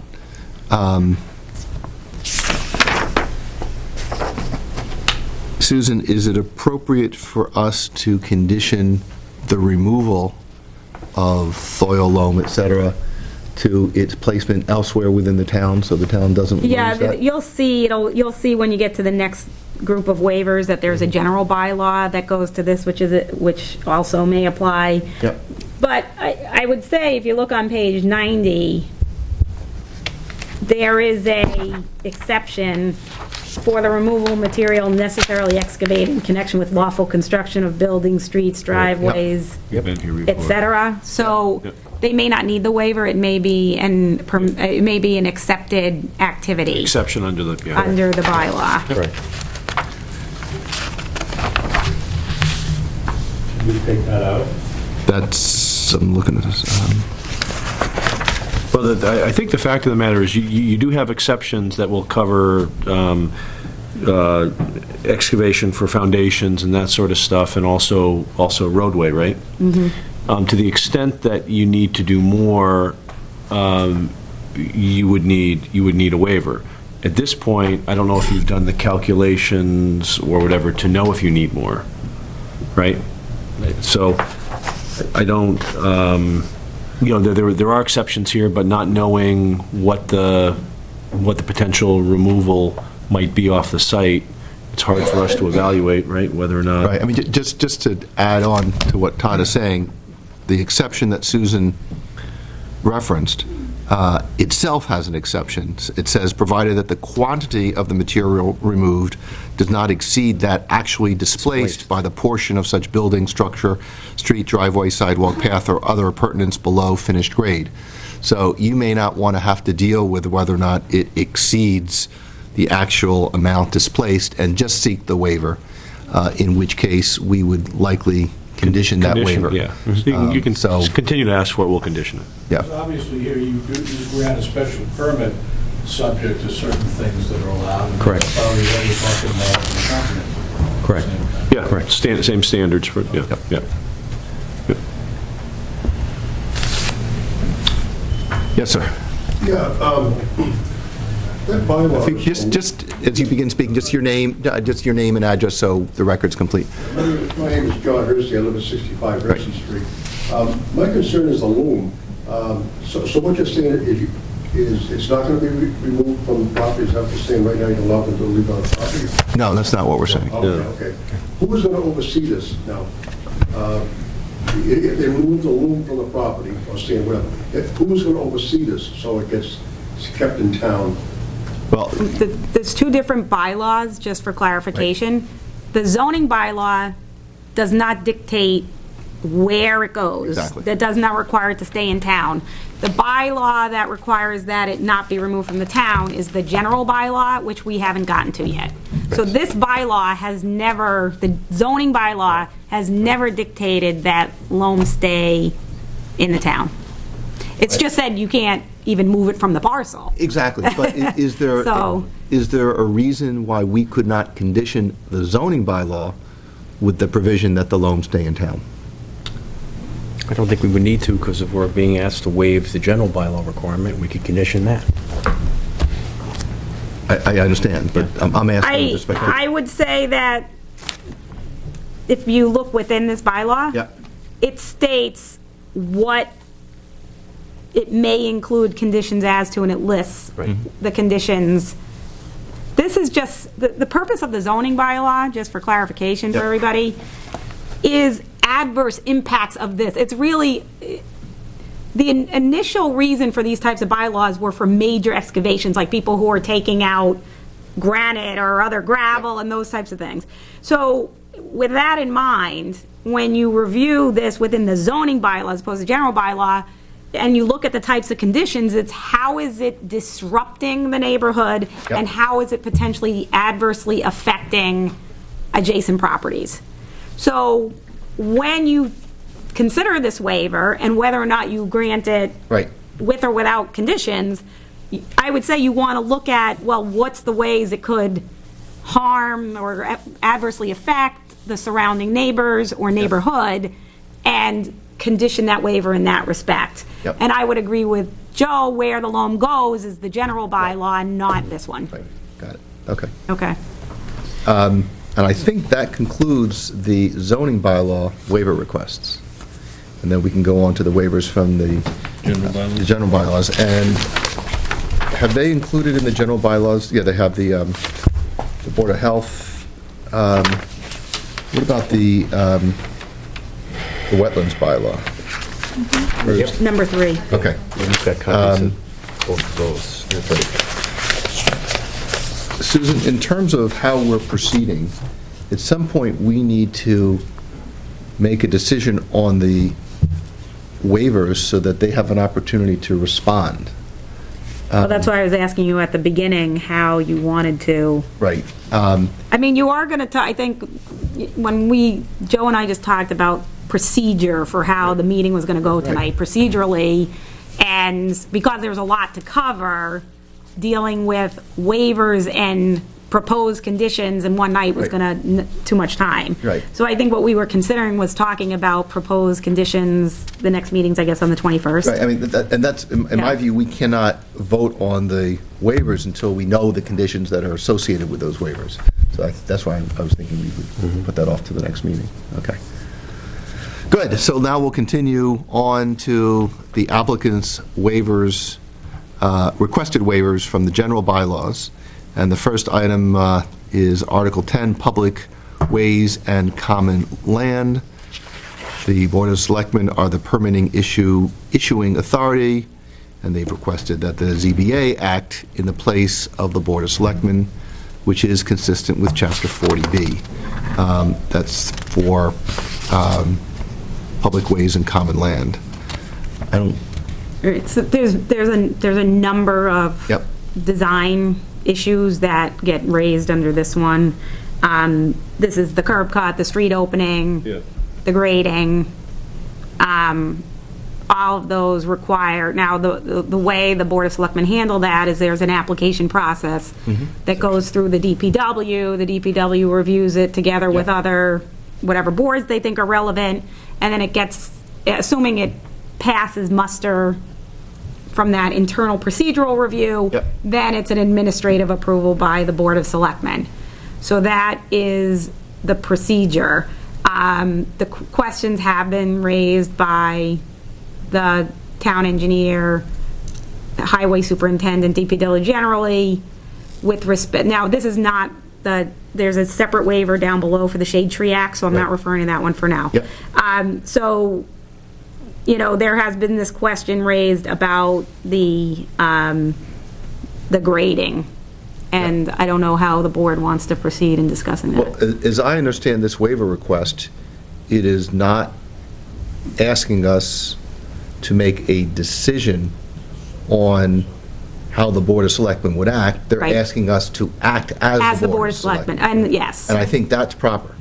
Yes, I would agree with that. And then there's the substance. It's not substantive, it's only Right, I think this is procedural. Right, I mean, I guess, you know, the question was raised and it was Yeah. discussed Yeah. preliminarily at the last meeting, Yep. is whether there's a property right issue here. Yes. Which would not be within the Board of Selectmen's jurisdiction. would not But be- you could have that whole conversation at the same time. At this point, you're Right. deciding, are you acting as a Board of Selectmen to the extent the Board of Selectmen has Right. authority in any of these issues? That's right. Yeah. So I'm not looking to expand the authority of the Board of Selectmen or of the zoning board, but simply to acknowledge that under Chapter 40B, we will in fact act as the local permitting authority, which in this case will have us acting as the Board of Selectmen. And I think that's appropriate under Chapter 40B. Yeah, and so that's the extent of this waiver request. Right. So I don't have an issue with that. Okay. Article 10, Public Ways and Common Land, Section 34A, the removal of soil, loam, sand, or gravel from any land in town not in public use to any location outside the town is prohibited. So this is the transfer question. Emily, is that in your, did you put that in here, in your summary? Number 2. Yep. It's very short. It's other. Oh, yeah. Yep, it says Okay, A. so, and Let me this is just- not, right. go Susan, ahead. one second, just Yep. to, the applicants are requesting a waiver to allow soil, loam, sand, and gravel as pertinent to be removed from the lot. We stopped short.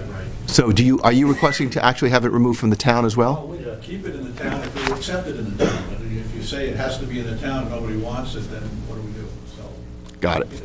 If you conditioned it that we, you know, had to, I mean, I'm not a general contractor, but whatever the procedures are to attempt to identify to dispose of it or to get, you know, sell it or whatever to somebody in town first. Yep. But we don't want to have, you know, our excavators ready to remove and no one. And they're circling around, no place to go. Driving around for a month, so if you could condition something along those lines. Got it, yes, sir. Yeah, my name is John Rich. I can't believe in this time and age that there's no contractor in town that would want that loam that's on that property. That's virgin soil up there. I think there should be something put down, an effort on their part to find a place to put that. It's in the law, make them leave it in town.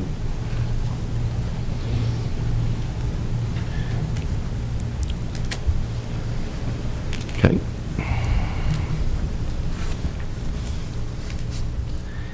And if there's anyone here who would like that dumped on their property, you can see the applicant afterwards. Moving on to Article 22, Wetlands Protection Bylaw, which says, we're talking about Section 2, regulated activities. No person shall remove, fill, dredge, alter, or build upon or within 100 feet of any resource area. And the applicant has requested a waiver to permit activity within 100 feet of the resource area.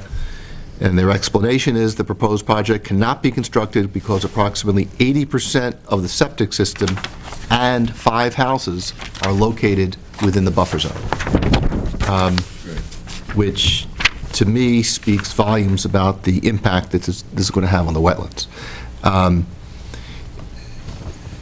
The applicant is no doubt going to be required to comply with the state wetlands law. And to the extent that this town wants to insist on compliance with this local bylaw, I believe we need to make sure the record includes appropriate documentation and support for the necessity of the protections afforded by the local bylaw, and the reasons why the town will be benefited by enforcement of the local bylaw and the adverse impacts that would arise in the absence of such enforcement. I think now may be a good time to look at the comments from the Conservation Commission. Yeah, so there's the memo dated yesterday Yep. from Abby on behalf of the commission. And then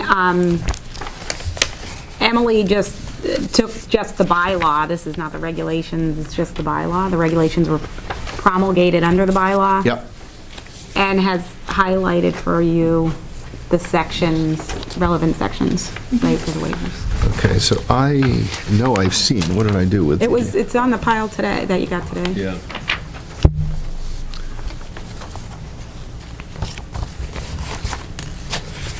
Here we go. Yep, thank you.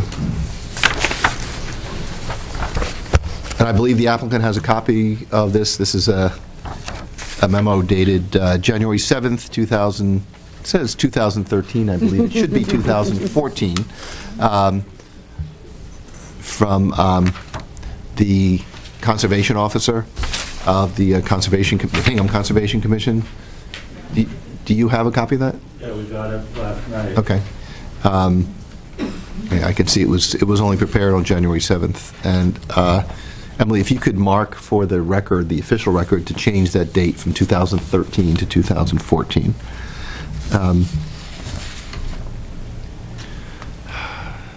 And I'm not sure to what extent I need to read all of this, but I'm going to at least read the introductory paragraph. On December 16th, 2013, the Conservation Commission voted unanimously to recommend that the Zoning Board of Appeals deny waivers of requirements of the Town of Hingham Wetlands Bylaw requested for the Village of Main Street project. On January 6, 2014, is what that should read. The Conservation Commission voted unanimously to adopt the following findings to support its recommendations against any waivers relative to the Town of Hingham's wetland bylaw. And there are 9 items identified in the resolution of the Conservation Commission. With respect to the local bylaw, this board is acting as the Conservation Commission, and I think we should be informed by the research that's been done and the efforts that's been taken by the conservation officer as well as the Conservation Commission to look at the adverse impact that this project would have on wetlands in the town. Give me 1 second as we go through this.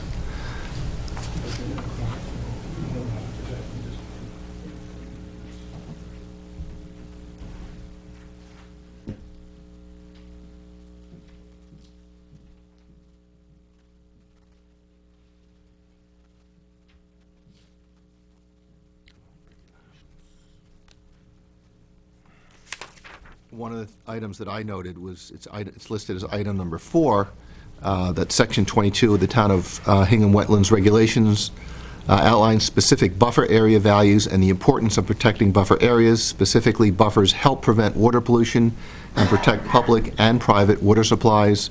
Buffer effectiveness increases as buffer width increases. And the reverse is also true. Buffer effectiveness decreases as the buffer width decreases. And we need to, this board needs to consider the effect on the town when that buffer is significantly reduced as proposed by the applicant.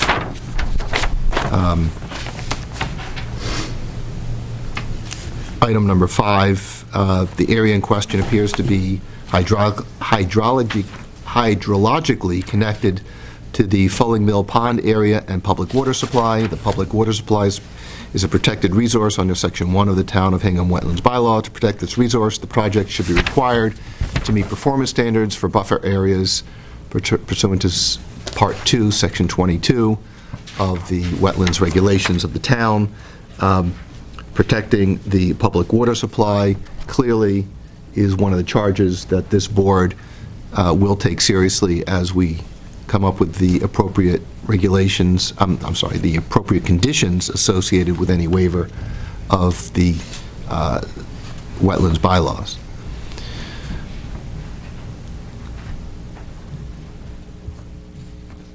Joe or Todd, do you have any other items you want to highlight? No, I think the regulations are themselves about 80 pages worth of material.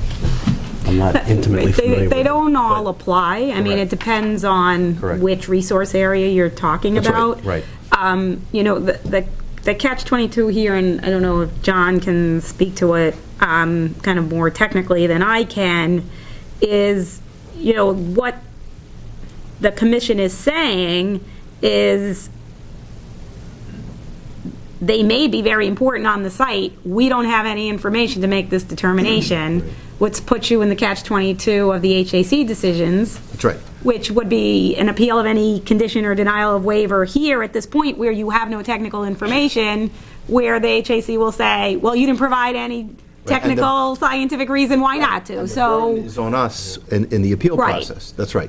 Right. So I don't know if, you know, John, I don't mean to put you on the spot, but as far as the technical, for the ones that the Concom specifically are calling out, which is the buffer area for the, you know, public water supply, I mean, I don't, you know, what, is there anything that the board could request or review at this point in time that would inform it as to whether or not these local regulations?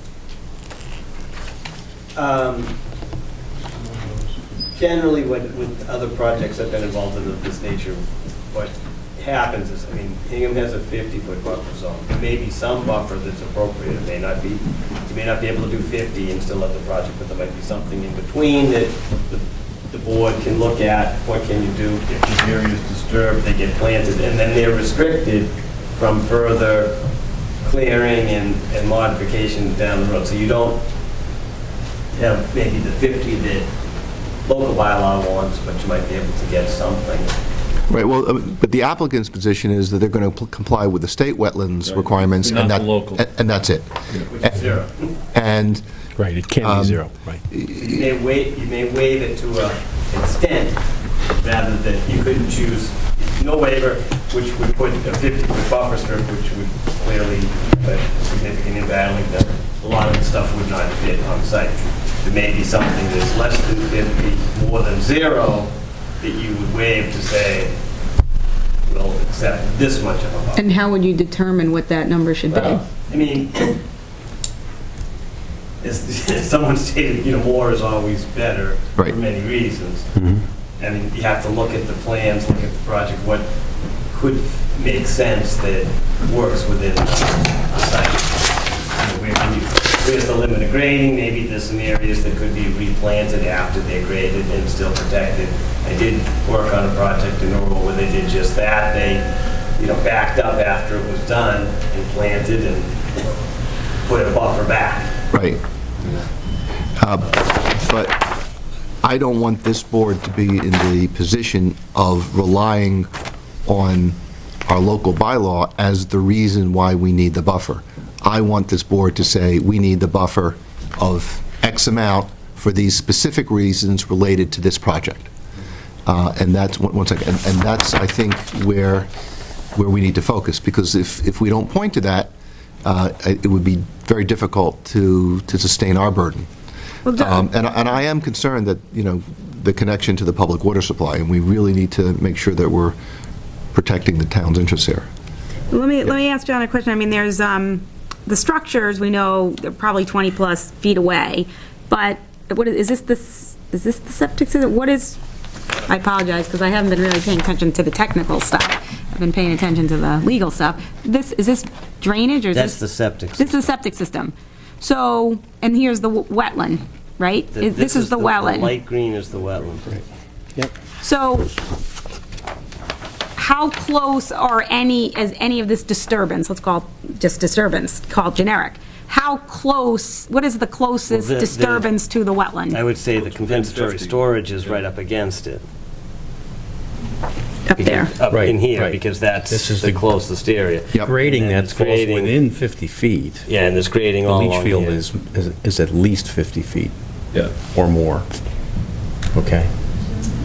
The buffer zone under the bylaw is the 100-foot line. That's the no disturb line, Right, so this is, I think this is the 100 and this is the 50. 50-foot. So the 50 implicates 1, 2, 3, 4 homes and some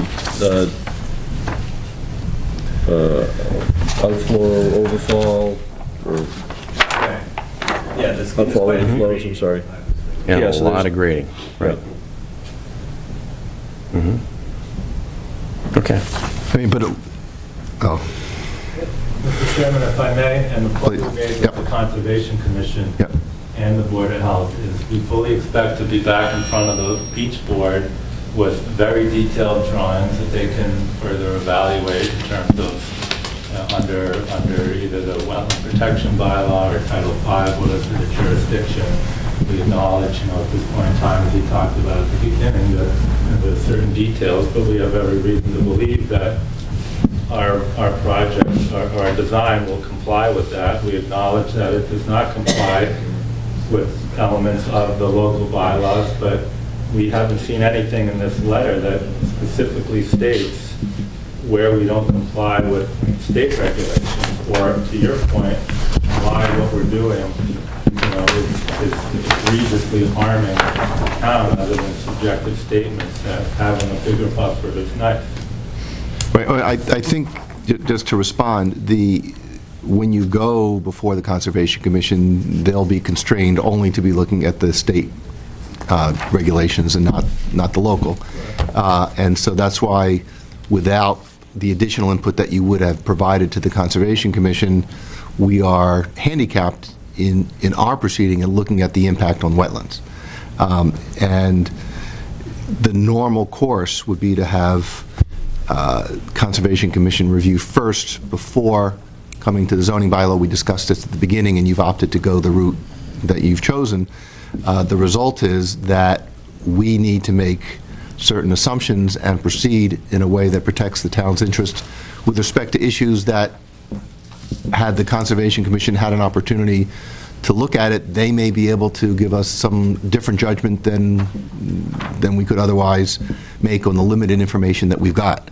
I also think that what we've gotten from the Conservation Commission is more than general concerns and general opinions. Again, specifically dealing with the buffer and protecting the town's water supply is not in isolation. It's specific to this project, and in my view, evidences a specific concern. Yes, Susan, then I'll... Yeah, what I would say is, again, and, whatever, hate to, not to be too repetitive on the catch-22 issue, is the Concom responded to the extent that they had information to respond. I think you stated we want to say, well, we don't want 50 feet just because it says 50 feet. Why do we need the 50 feet in this instance? John gave some examples of how it could be approached. John doesn't have all the information, which is the same information that the Concom doesn't have. Potentially, in a discussion between John and the board, John kind of looking at how this could be approached, and he has offered in his letter to maybe craft some conditions to the extent, I mean, he doesn't have enough information. I go, that's our big disclaimer that we know, John, that you have to attach. Right. But based on the information you have, is there anything you might propose to the board? I'm not saying tonight, saying as you think about it Right. between now and the next meeting. And it may be that what we're talking about is a performance standard.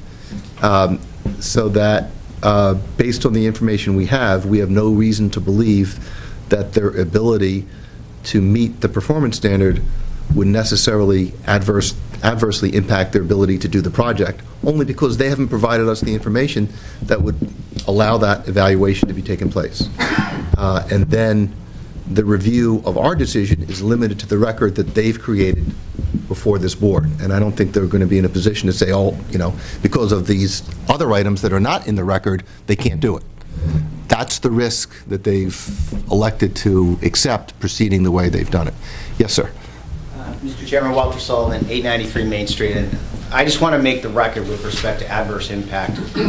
We're all going to be adversely impacted as abutters to this if the local bylaws aren't enforced with respect to Board of Health and Conservation Commission. My property especially, we've spent money having review engineers look at this who've been incredibly hampered because the information is so skeletal. That was a choice by this applicant. They shouldn't benefit from it. And I know I'm echoing what the board has said, but I want to make the record that clearly my property is going to be adversely impacted, and the reports that we've submitted from Merrill demonstrate that. This is an extraordinarily sensitive area. The Eel River is there. They're putting the septic system as close as they can to it under the state regulations. The local bylaws should be enforced. They're there to protect all of us. Myself, the neighbors that are here tonight, we're all going to be adversely impacted if those local regs are waived. And I would again urge the board also with respect to the roadway.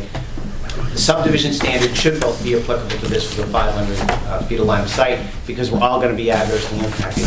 We can't do more to demonstrate adverse impact than what we've done because the filings are so skeletal. And that's where the Board of Health agent, the conservation agent have found themselves, and we as abutters. We are clearly going to be adversely impacted unless all of the town's rules and regulations are complied with. Thank you. Yes, sir. John Hersey, 65 Hersey Street. 8 years you were presented with a case of the jewelry shop of their septic system. You approved it, and that only lasted 8 years. It failed. I think you want to look into this system here and find out, is it going to last you 40, 50, 60 years, okay? And if it does fail, what's your recourse? You're in the wetlands. So what do you do here? They had the room up there. They haven't got the room here. Okay, I think there should be a lot more questions asked and answered before you allow this to go on. Thank you very much. Okay, yes. Excuse me, Bill Buckley from Bay Colony Group. I just want to, I think we're starting to get not off track, but there is a significant body of regulation and regulatory requirements that we have to deal with. And I know we're talking now about local regulations over and above that. I think it's worthwhile to go back and look at and discuss briefly the state regulatory issues regulatory requirements that we have to deal with. Let me, if I can interrupt. Sure. I think that is an important discussion, but I do want to get through all the waivers before people are dying. And no one is asking for a waiver of the state regs. Right. And that's why we've been having a discussion about the local regs, because that's where the applicant has made the waiver request. And the issue for us is not that you are looking for a waiver of the local regulation, but are you asking us to sacrifice the values that are being protected by that local regulation? And it's the values that we need to respect. And if, in fact, we can achieve that value through a different approach, we're going to go for that different approach, and we're going to make that as a condition of the waiver. I understand that there's a large body of state regs and state rules that you need to comply with. There's no waiver request for those before this board, so I really want to stick to the local issues. But if I could say one sentence, those interests that you're talking about protecting under the local regulations are protected under the state regulations. They're not ignored. Groundwater quality, surface water, wetland protection, those are all in the DEP stormwater standards, and they're also in the Wetlands Protection Act. Thank you. I think that the town's view is that the state has established certain minimum standards that in many cases don't go far enough to protect our local interests. And that's where this board needs to sit and make the evaluation. Moving on, we are we up to item 4? Have we done item 4? No. Item 4, Wetlands Protection Bylaw, Section 2B, regulated activities. No activity or alteration shall be permitted within a 50-foot buffer strip. The project cannot be constructed because a portion of 2 houses are located within the buffer zone. And here we are talking about the 50-foot buffer zone. Right. I think there are 2 structures and an additional 2... 2 patios. I guess patios. Or yeah. decks. Yep. And it's not clear to me if one of them, which I believe is A16, couldn't be rotated so that it would not infringe on the 50-foot buffer or otherwise modified.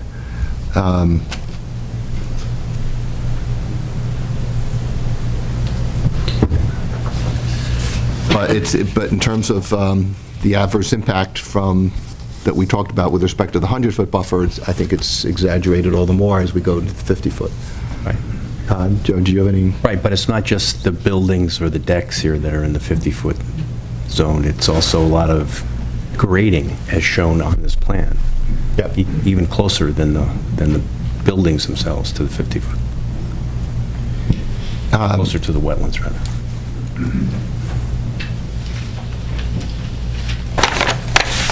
Clearly, a waiver would be required. Right.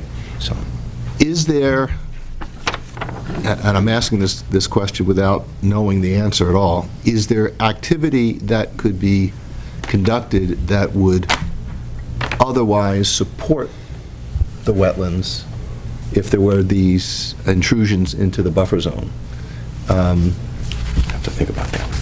I mean, typically when people actually go into the wetlands, the Conservation Commission would require wetlands replication on a 2-to-1 basis. I don't know if there's something else that we could be looking at that would otherwise enhance the value here, wetlands values. It's just something that we should be looking at as we're considering the waiver.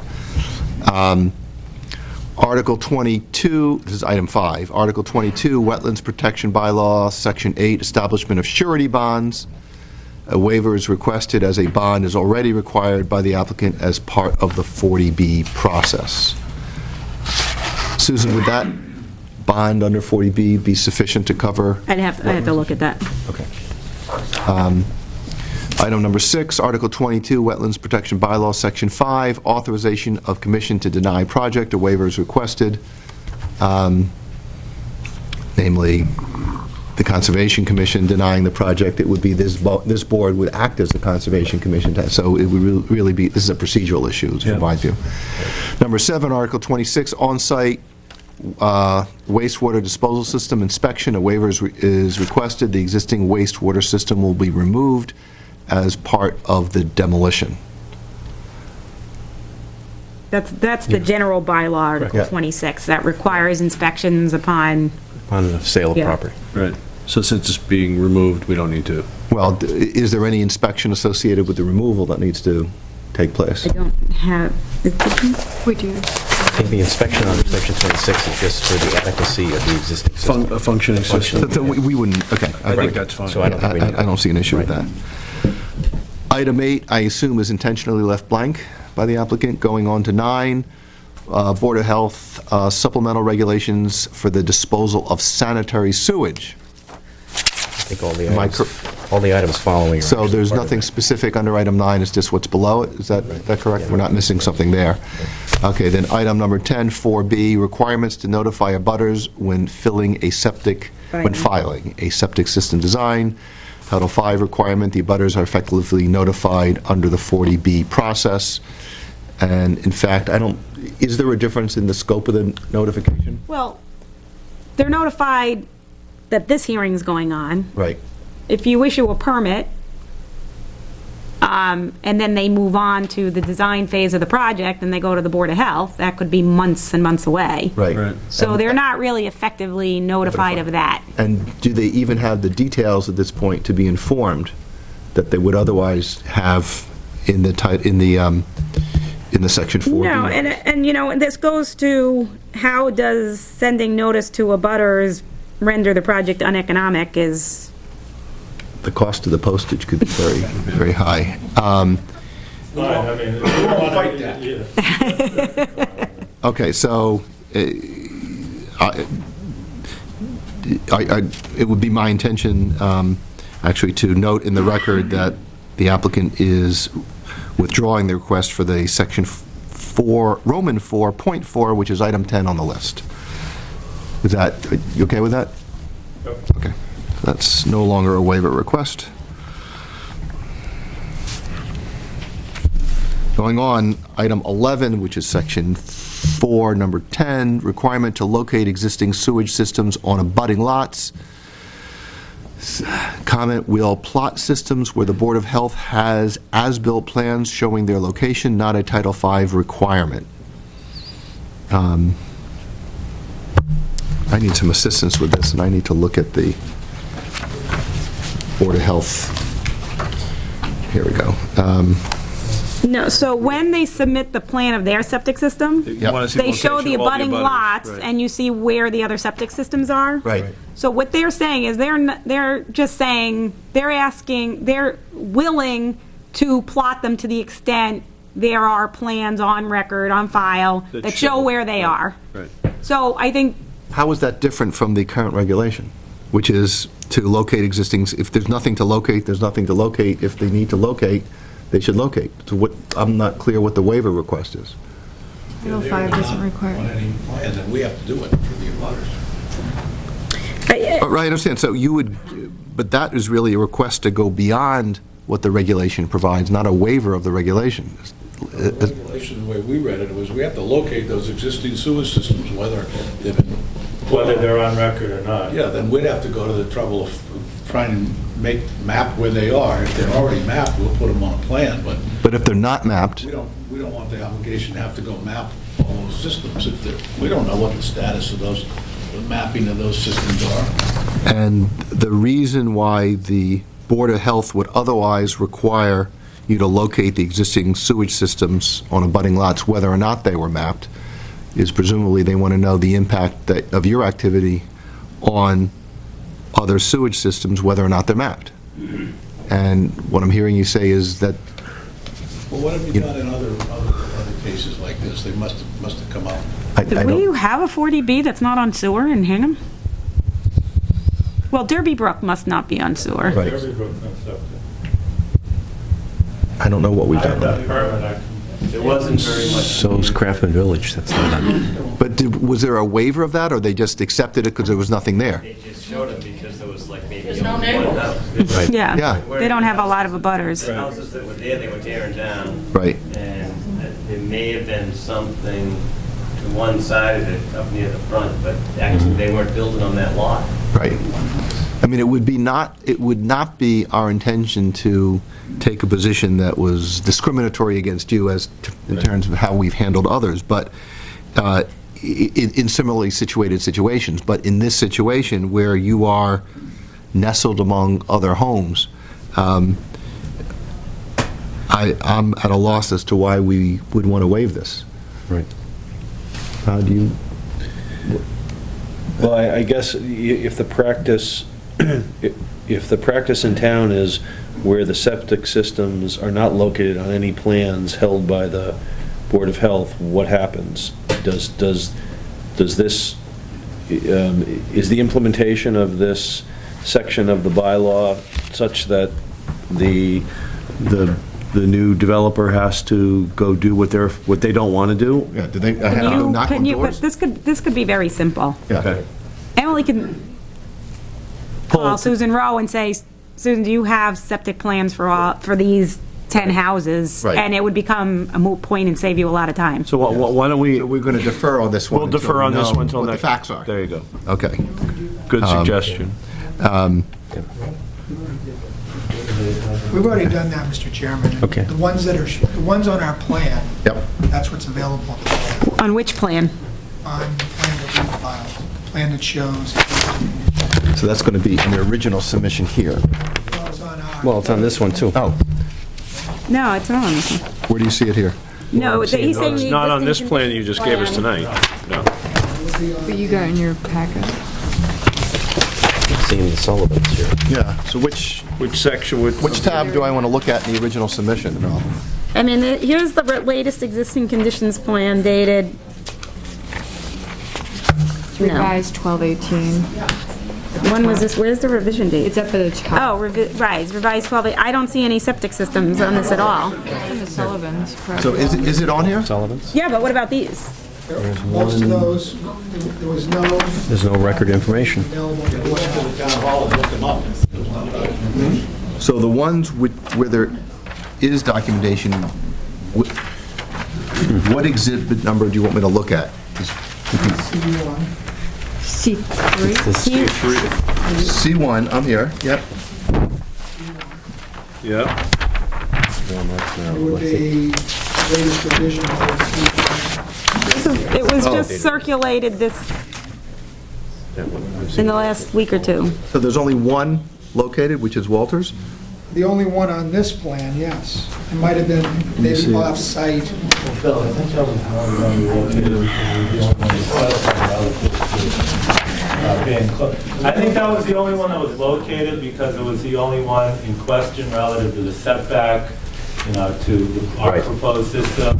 It was clear that the location, wherever they were for all the houses on Highfield, were going to be well in excess of what we were going to need to quote unquote worry about. Member of the Board of But Health. I do know that there were some that were not on record, and I mean, to show as many as we can, but in the, be careful what you wish for. We might start uncovering things about people's septic systems that they don't want to find out.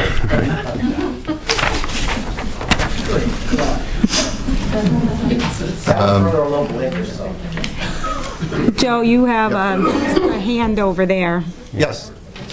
Yes, sir. Kirk Schultz, a member of the Board of Health. Oh, thank you. It's important to know where the septic system's in proximity of where you are proposing to install your own septic system or a well. Right. And so... And the reason it's important... The lack of information is something that we face in the permitting process here, and we would hope that that would be something that you would assist us in locating these systems. In fact, it needed to be located. Let me ask if there's a minimum... It could be that it just didn't look. No. Is there a minimum setback requirement? Absolutely. There's always a minimum setback. Which is... Between septic systems. Between septic systems, only 10 feet? 100 feet from a well to a septic system. Right. Okay. That's what we look for. There aren't that many within our distance. Right. The Sullivan property was the only one that had any legitimate, consideration relative to influence. Okay. We could locate systems that Fair are enough. 400 feet. There are setbacks to property line, and those things haven't been identified. Right, okay. Okay, and what's the impact if we don't identify those other septic systems? The function of the adjoining system, we don't know how it's being impacted, could be impacted in an adverse way as far as the outside. What does that mean when you say adversely impacted? It could raise the groundwater, for example. Soils to absorb the effluent from these neighboring systems would not be able to handle that effluent if there was an impact, a setback within that particular zone. Right. And I'm not saying there is adequate space or not. What we know is we don't know. Okay. Got it. Thank you. We agree with that, but if there's a system that's 280 feet away or 240 feet away, it doesn't make any difference relative to their considerations. We're not trying to shirk the responsibility. All we're saying is there's a certain, I agree with what he's saying, but there's a certain radius where the systems and wells and whatnot are legitimate, but at a certain point, what we're saying is we looked, and yes, there's somebody's system in their backyard might not be located, but worst case or closest to their property line, it's 300 feet from our system, or it's 360 or it's 380. Regardless of what it is, it has no impact even with their consideration. That's the only point we're trying to make. Right. I agree. Got it. And the second issue Agreed. would be the construction of the basement dwellings that there would be installing would have a required setback, not from their septic system, but from the housing itself, which would be a little bit closer. And what's the reason for that setback requirement? For septic effluent from neighboring systems wouldn't be within close proximity to the basement and the health of the inhabitants of their location. Exactly. Their homes. Okay. That could have undue effect from having. Do these units have basements? Okay. And what's the safe distance there that you're talking about? It's within regulation, and it's also a gradient component. Right. Upgrade, lower. I can answer that, Mr. Chairman. It's 10 feet from a slab and 20 feet from a basement. Okay. So the septic system, effluent system, has to be 10 feet from a slab or 20 feet from a basement. There's nobody within that range. That's right. So that's, well, and that regulation applies to the new houses you're building? Yes, sir. Correct. And I'm looking at unit A14 on the plan you just gave us, and my eyes aren't that good. Does that say 10 feet to the slab from the, your major sort of septic system on the north side of the roadway? Yeah, there's two there. One says 10-foot minimum to slab, and the other says 20-foot minimum to the cellar, right? Okay, Yeah, red line going through there, right? okay. Which are those setbacks that you just stated, right? So they're not going to get a full cellar? No. What it means is, you might have a full cellar, but the septic system could be underneath it.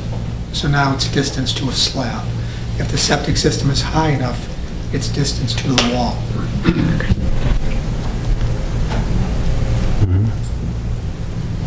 Okay. Mr. Chairman, just, I think the point that we're on is the neighboring systems, that we are unfamiliar where they're located on the plan provided. So we wouldn't be looking at necessarily their systems in their own buildings. We'd get to that. But we're not talking about the neighboring homes that we don't know what their setback distance is.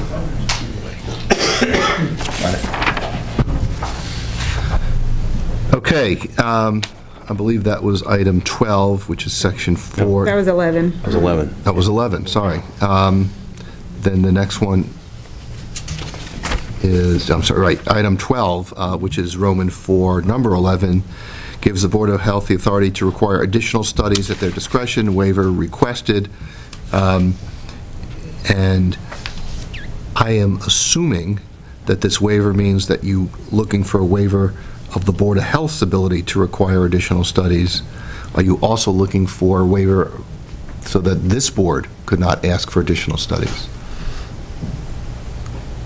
I guess I'm not sure, well, we're asking that the board hold us to the standards that are written into the law. So, can you give an example of an additional study? Well, what you've told me is that written into the law is the authority to require additional studies. And the way you've phrased this waiver is, it looks like it's a waiver of the requirement, of the ability of the Board of Health to request that. What I'm asking is, are you looking for a waiver so that this board cannot ask for additional studies? I just want to understand what your waiver request is. Yeah, I think we can delete that. Okay? So item number 12, which is Roman 4, number 11, is deleted. And we're going now to item 13, which is Roman 4, number 12, gives the Board of Health the authority to levy additional fees. Susan, what's the amount of those fees that we're talking about? Should the applicant's initial deposit be insufficient to pay the consultant fees? So this is they have to make a peer review consultant account type of thing. Right. And they're saying if those weren't enough under their initial fee structure, that they can increase them. Right. Isn't that already covered by the fees they're paying to us? Well, no. So you got to step back and. Yeah. Now they've got a Title V application in front of the Board of Health. Okay, so they're done with you. They're gone. Yep. They're in front of the Board of Health. They need to hire a review engineer. The Board of Health does. There's an application fee. Yep. If that application fee is insufficient to cover their costs of review, Yep. they are reserving the right to require additional fees To assess the to... state Title V issue? Yes, yes. I don't see why we would be waiving that. And there is a cap on the board, in this section 12. We're not asking for a waiver of that, because that has to be done anyway. We're only asking you Yeah. for waivers under your requirements, not to pass on a fee for the Board of Health when it's your responsibility. That was my understanding. Right. Right, but the thing is, pretend we're done here, and they've moved on. Right. Let me stop you there. My understanding of what the applicant has just said Right. is they're not looking for any fee waivers having moved on. And to the extent that right, and to the extent that this fee waiver request might be construed that way, they will withdraw that type of request. Okay, but you gotta remember, you're not even voting or granting waivers or denying waivers until you're voting on the project, so you're done here. Correct. Okay. No. I understand what they're saying. Actually, that's not true, because we're going to do our initial waivers, and then they have a chance to respond. And Well, true. So we won't be done. Correct. True, but what I'm saying is, I think you just want to be careful that if you're saying, yeah, we're not gonna pile on any fees while we're going through the next 4 hearings, you can state that for the record.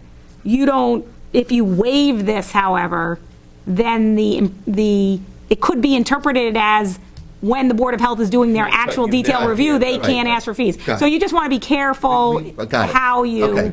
approach So we it. will be careful, and the applicants made it clear that was not their intention. So we're good on that.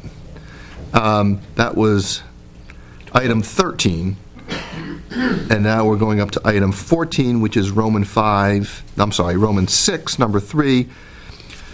Requires components to be no more than 200 feet from the house. Waiver requested, follow Title V. 2 houses could not be constructed under this bylaw. 200, so no septic components to be no more than 200 feet from the house.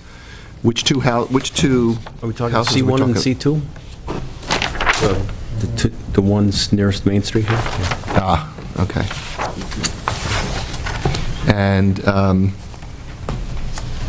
if I could ask the representative from the Board of Health, what values are served by the 200-foot rule from the house? Would you be able to?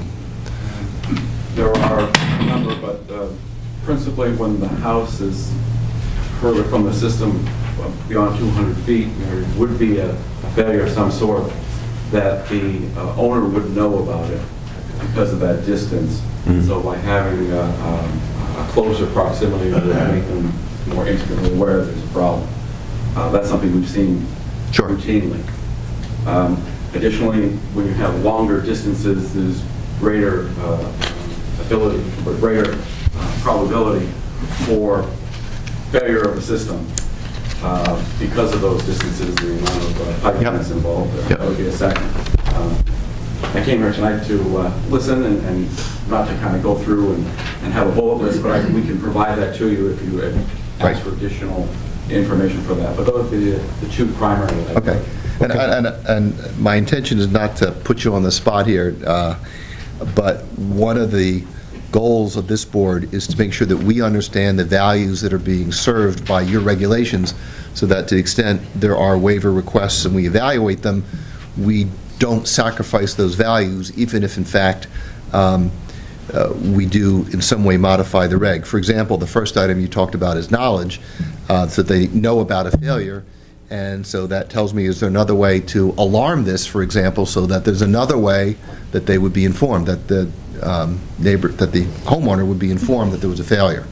And that's an example of a performance condition. So we're not dependent on the number of feet. We want to make sure that they're informed. We have granted that waiver in the past. I'll bring that in. Okay, so that's important to know. Okay. Joe, Todd, anything else? I'm okay. Okay. Right. Now we're up to item number 15, which continues on the next page, which is Romans 6, number 5, does not allow septic system within 100 feet of the wetlands.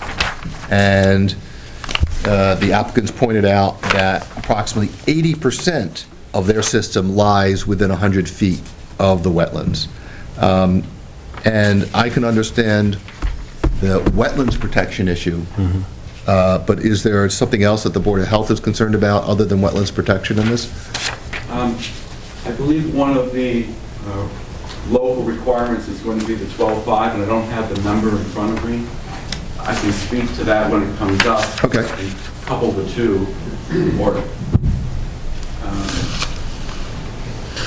believe that is, I don't have the regulations in front of me, but whatever the 12.5 regulation is for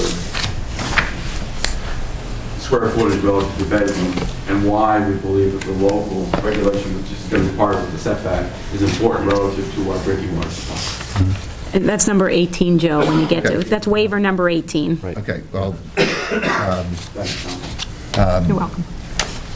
but with respect to the proximity to the wetlands, is there a risk to a septic system the closer it is to the wetlands? There are.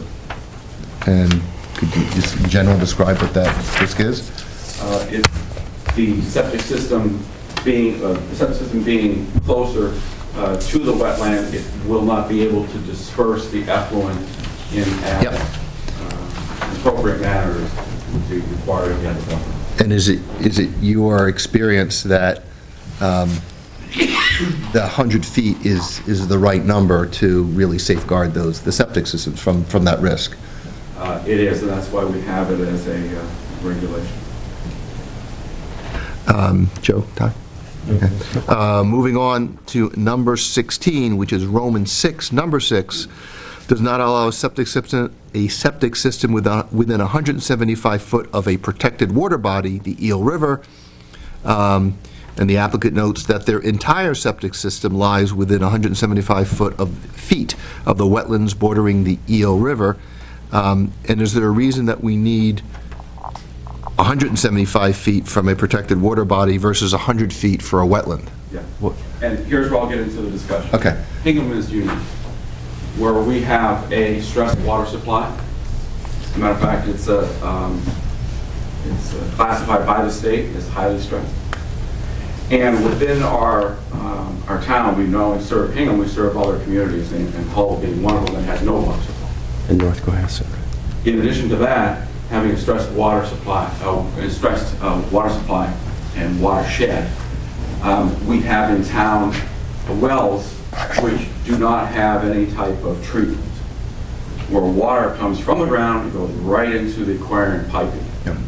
And so, because of that, which is unique to Hingham and not other towns, not many other towns within Massachusetts, the Board of Health before myself determined that there needed to be more significant protections to protected water bodies for that particular purpose because of the water supply aspect, which is so unique in Hingham, which places it from a state regulation, Title V, into something that the local regulation is more significant. And we were to put more detail into that, into our letter. Right. If need be, and show that, if that's what you're requesting. So The does board, I'm sorry, Joe, do you want to go Yeah, ahead? I just want to ask one thing. It says 175 feet of any protected water body, and we're talking about the Eel River in this Right. case. Does that mean just the river? Yeah, Or does that mean the the bordering vegetated wetlands Right. next to the river? Are they included within that protected water body? It would be the setback from the actual Edge of the edge of the river. So the bank of the river, right? of the river. The bank full line. Right, so which it's is not the rated by wetlands associated with that. Right, so it's the river itself. Right. It's, And on this Where is the plan, we river? don't actually see the river, Right. right? Where We see is the the river? wetlands, but Yeah. not the river. So this Maybe back here statement somewhere, here I that don't the know. entire septic system lies within 175 feet of the wetlands, that's not maybe even the actual performance standard. It's 175 feet of the bank. So you might actually not You don't need need any it. relief because your system isn't within 175 feet of the bank, if that's the proper interpretation of that body. right, so So we should look at that.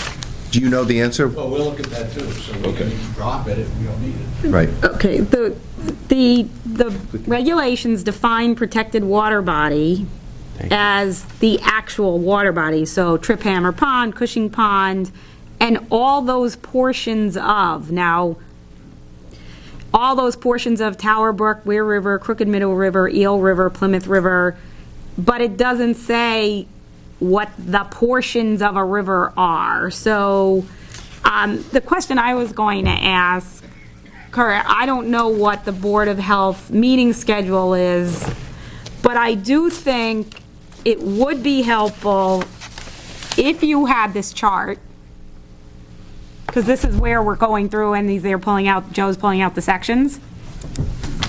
Now that you're mentioning, I'm remembering there was that study about the water supply, the state.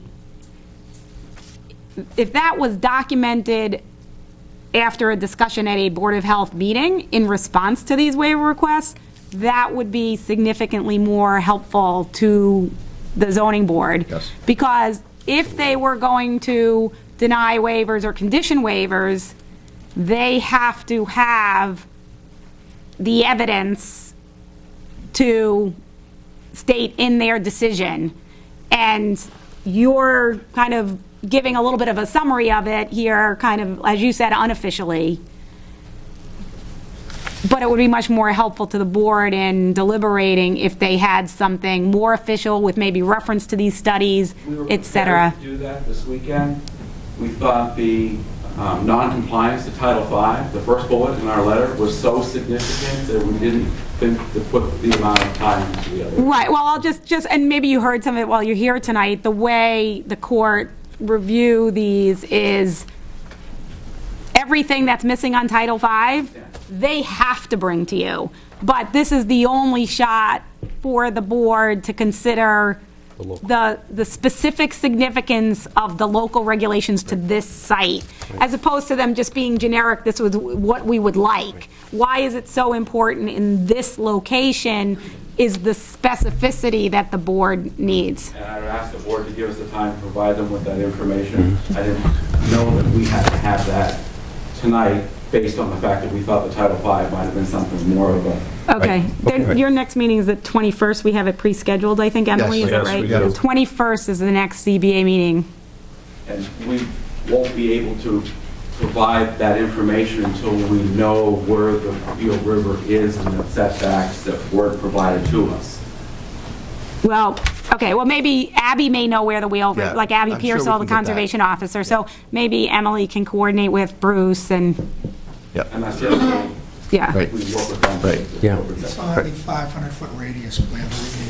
I'm sorry? In the 500 We foot? do a plan, 500-foot radius, it's shown on that. Okay. Okay, good. The one thing, Susan, I would amend to what you said is that, well,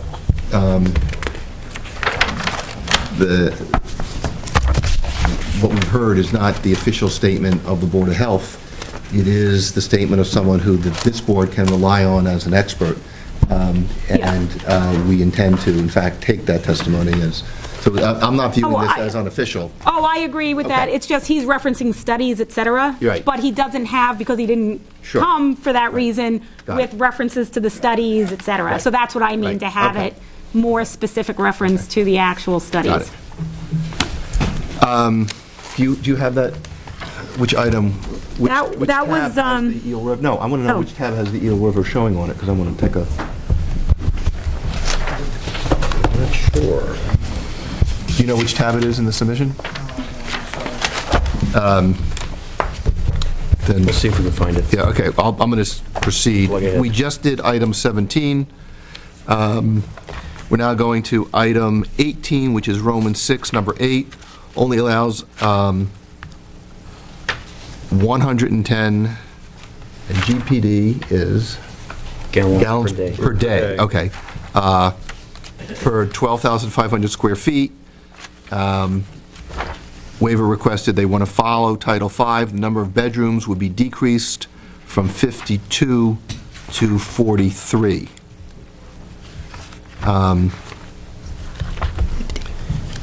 And is there a reason, or what is the reason that the local bylaw has a restriction that's greater than the Title V restriction on this? And I believe I covered some of that. Yes, In terms of the uniqueness of our town and why, again, a board before myself. Sure. Thought that 12.5 was the appropriate number. They did the studies, they did the calculations, and in a nitrogen-sensitive area, that it would be 12.5 instead of 10. Again, in our letter, we thought that they don't need to be 10. And, but we would like to argue that point that 12.5 is more significant to us because that is the standard we hold everybody else to, and there's a reason why. And I got into a little bit of that. Right, but, and again, just to reiterate, it's important to us so that the reason that we would be enforcing the standard is not because it's in the bylaw, but it's because it's important to the health and welfare of Hingham residents. And there that's have why been studies that the board did prior to mine. Okay. Right. It's always been an interesting section of these regulations, in my view, because it kind of treads a little bit on is this really zoning? I know, exactly. I'm surprised no one's sued the town. This is not the place to have that debate. No, it's based on math. I will say, in favor of the applicant, that at the time this was done, a lot of technology was not in place. And we do have technology now with some offsets. Right. Yep. But at the time, for the systems that we had seen, it was appropriate. Okay. Item number 19, which is Romans 6, number 9, septic system depth above high ground water. And you've noted the proposed system will meet the requirements of Title V. And how does Title V differ from the local requirement? Do you know? Title V in this particular case, Mr. Chairman, percolation rate was at 2 minutes per inch or better, which we think it is. It's required to be 5 feet above the estimated high groundwater. I think that the local bylaw calls for it to be 6 feet. Do we have, we're talking 5 versus 6 feet? Is that? I have the provision right here. Leaching facilities shall not be constructed in soils where the maximum groundwater elevation, which is a defined term, or mean high tidal water is less than 5 feet below the bottom of the leaching facility. So first, you can't build it at all. You can't build it if the maximum groundwater elevation, which is defined, is less than 5 feet from the bottom of the system. Are you talking Title V or local? This is the local. Okay. It says, except that if the percolation rate of the soil in the leaching area is between 2 and 5 minutes per inch, then it has to be at least 6 feet between the bottom. So if you are, so he's saying the standard in Title V is 2 inches or better? 2, yes, per inch, or 2 minutes, I'm sorry, 2 minutes per inch. Right. The Board of Health standard is 5. If it's 5 or less, then the Board of Health requires 6 feet instead of 5 feet. Do we have the perk test to know if this waiver is required? John? I don't believe, they've done some testing, I don't believe there's any stuff. So I'll ask the applicant, do you know if this waiver is required? Do you have the data that would say that you would fail the local? Mr. Chairman, yes. I would, professionally speaking, I would, based on what I've seen and done out there, yes, this will meet that. This system will, percolation rate for the site is less than 5 minutes per inch. Is there data that supports that? Yes. And is that something that's in the record now? Yes, it's on the existing condition sheet. It shows all the tested lots. Okay. And it's all set. John, one second, John, is that your understanding that, because I did some testing, like I said, none of this was not sufficient, and it was, excuse me, witnessed to satisfy Title V. Okay. Somebody dug some holes into some logs for that. And you can see, I did walk the site, you can see evidence of where holes were excavated.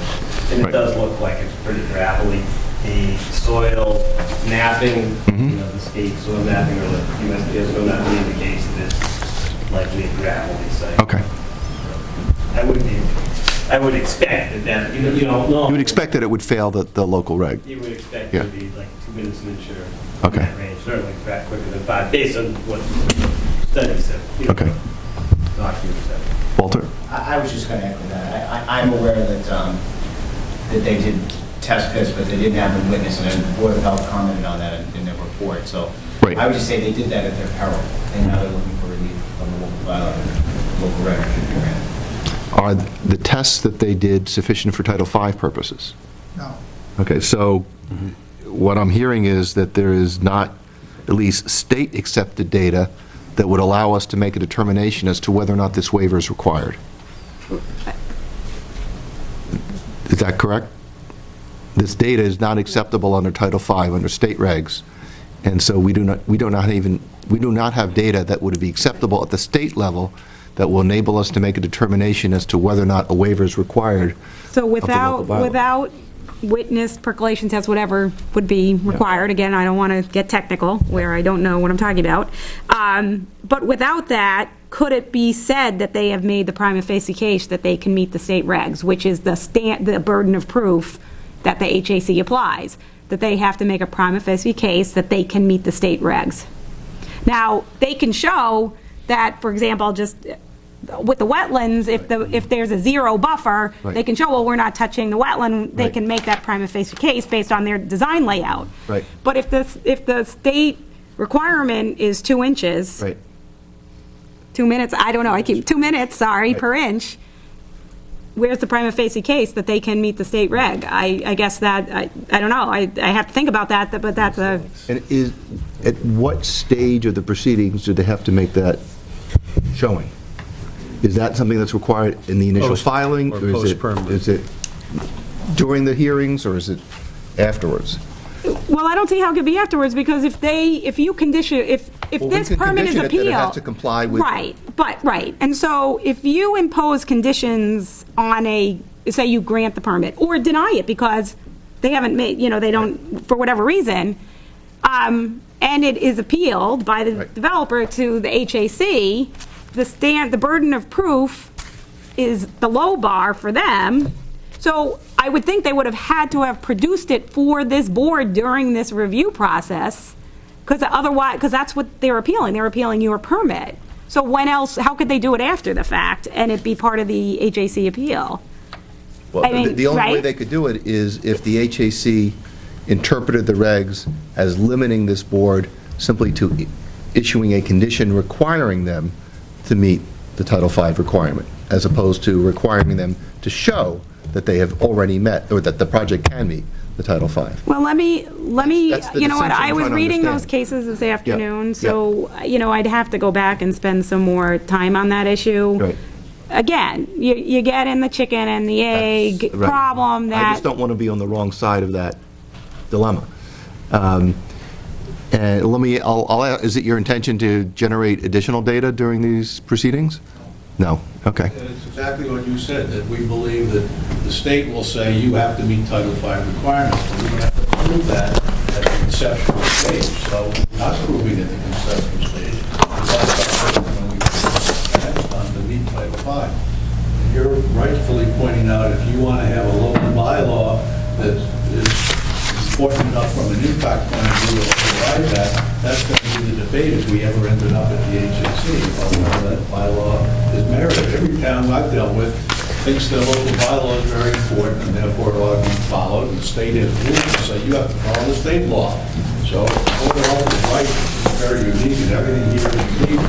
You put that in your decision, that'll be tested at the next level. There's nothing we can do about it. I would agree with Bob on one count. We have two different issues here.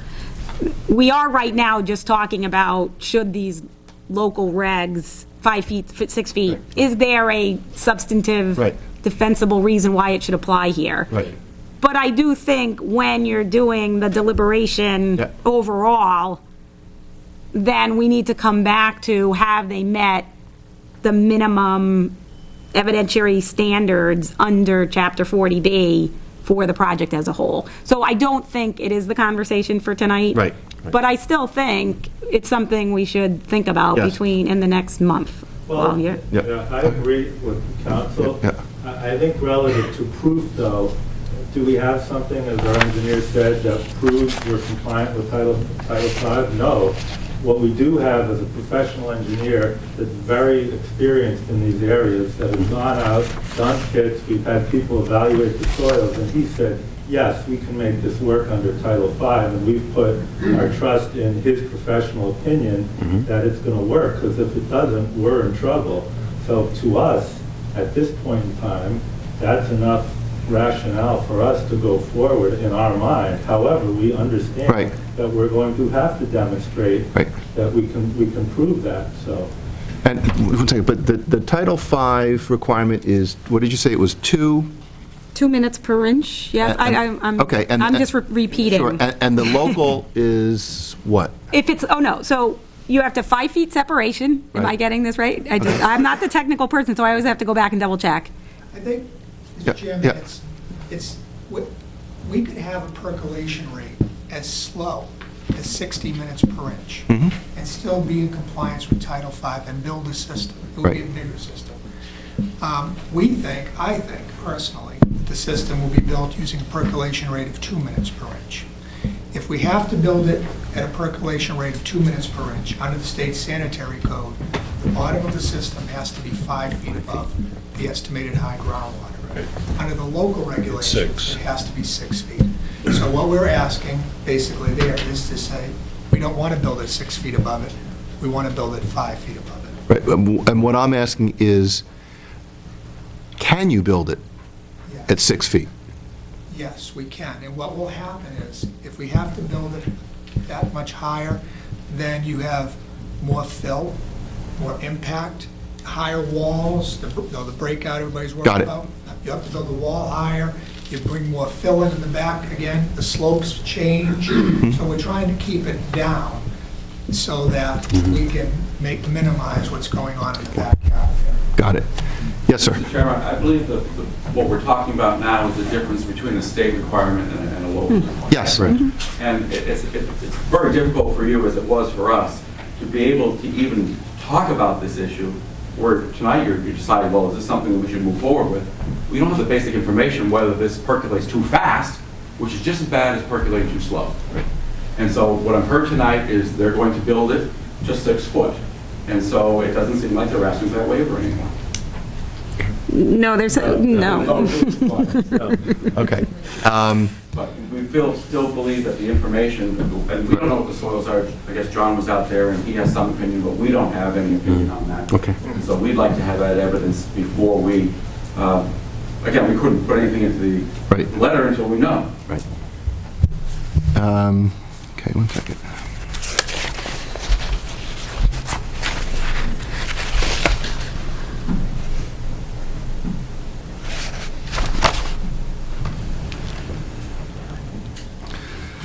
Okay, I think the next item is number 20, is that correct? Which is Romans 6, number 10? Yes. I haven't skipped anything, okay.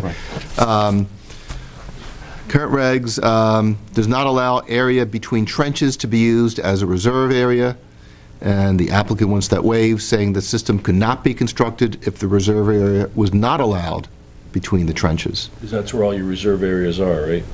Most of them, right? Yes. And what's the value served by not allowing the area between trenches to be used as a We've reserve? actually talked about approaching the state to change the state Title V regulation on this because we have not found that it is ever practical to build a reserve area in between the primary area. Because when it fails, it affects those soils, and so you're going to dig that entire unit up to replace everything. That's what we've seen at Derby Street. And I'll leave it at that. That's the reason that we feel as though that even state Title V is something that needs amending, and we would argue strongly that we would not like the board to waive that particular requirement of the reserve and primary area. Okay. Going now to 21, which is Romans 6, number 12, requirements on construction in fill. In order to grade the rear of the site, the septic system will be built in fill. And what's the reason why the local board does not want it? There are very good reasons, Yeah. but I will tell the board that we have granted that waiver on the initiative. Are there conditions that we should attach if we were to grant that waiver? Suitable fill. There could be if we knew what the soils were. Okay. But So since we don't know what the soils were, you can specify. What would you like that fill to be? the requirement doesn't allow for fill. Right, but in other words, but you've granted waivers. Yes. And so if you were to grant the waiver, what would you like attached? A lot of that has to do with mounting Okay. and the aesthetics. Okay. And so Maybe you can just inform us later, because that's something that it would be helpful for us to know. Yeah, and we're unfamiliar with what the system looks like, and so we don't have that opinion. Yep. To be able to- Okay. Next one is item number 22, which is Roman 6, number 17, criteria for septic stone. And you simply want to follow Title 5, which I'm assuming does not have that criteria. Title 5 does have criteria for stone, Mr. Chairman. Okay. And so what's the difference then between the local and the Title 5? To tell you the truth, I don't remember. It's been so long since we've done that. I don't recall. Because we need to understand it so we know why the waiver is We'll requested. get you answers on 22 and 23. Right. Roman numeral Okay, and 19 and the Right. explanation. Okay, because 23 is the pipe. Right. Okay, so we need to know why the pipe. We'll provide an Okay. explanation. Now we're down to item number 24, which is Roman 6, number 22, requires a septic system to be built before the houses. And the applicant stated that because this is a common system, it is likely that the system will be built first, but that is up to the contractor. No occupancy permit can be issued within, I assume that means without a certificate of compliance. So if no occupancy permit is issued unless there's a certificate of compliance. With a building permit and occupancy permit, you can't occupy the unit until the septic system's working, but we're saying, why can't you? Right, so is there a reason why the septic system should be built before the houses are built if the houses are not going to be occupied? There are great practical reasons for that. Okay. We have, well, the state has allowed for occupancy with tight tank requirements and pumping in advance. And so the more practical is that the system cannot be built to properly service the area, and you have these homes in the area which are built. It's the chicken and egg that I heard of earlier, that it makes it more likely that something is going to happen to move the project more aggressively, as opposed to taking a step-by-step approach that most people would do, and to look at health and safety first before looking at buildings and homes and driveways. Right. I mean, one of the things we would want to make sure we condition is that, in fact, health and safety was not compromised as they move forward. Joe, Todd, do you have anything? Then we are up to number 25, which looks like it's Roman numeral 10, variance procedure. Variances from local regulations to be granted by ZBA. I don't understand what the request is here. Susan? So basically, this is the procedure for how the Board of Health would grant variances from all these regs. In effect, them asking for the waivers is you granting the necessary. I mean, it's just a procedure. Right. If you want a variance, it's made in writing on a certain form. The board may require additional studies, et cetera. Okay, so I think what you're doing right now is the equivalent of their variance procedure. So as I understand it, they are looking for a waiver of the Board of Health variance procedure for the local regulations, and that's appropriate because they're now looking to us in these proceedings to make that determination. So I don't have an issue with that. They are not looking to have a variance of the Board of Health procedures as it relates to State Title V review. Right. Yes, okay. Item 26. Well, wait a minute, let me see, variance is a defined term, let me just confirm that. Well, however it's defined, the applicant has agreed that, in fact, it will not apply to the State Title V proceedings. Except it's capitalized but not defined, so never mind. So. Exactly. I knew that was coming. Okay.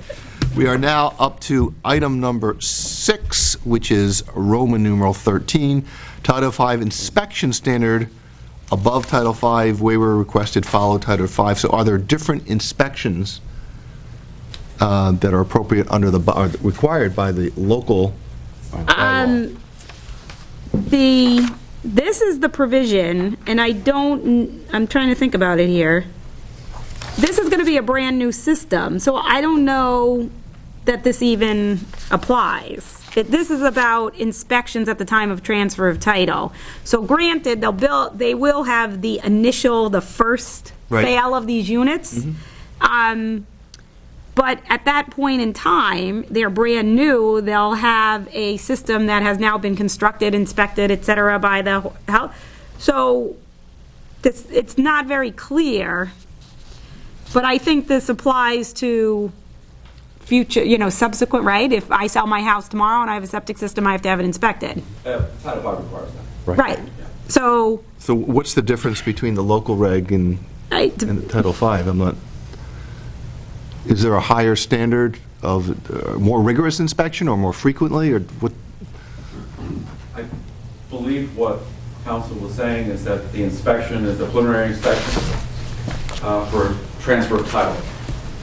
And not knowing what is on site, it's difficult to understand, where anything may currently exist relative to what is going to be built.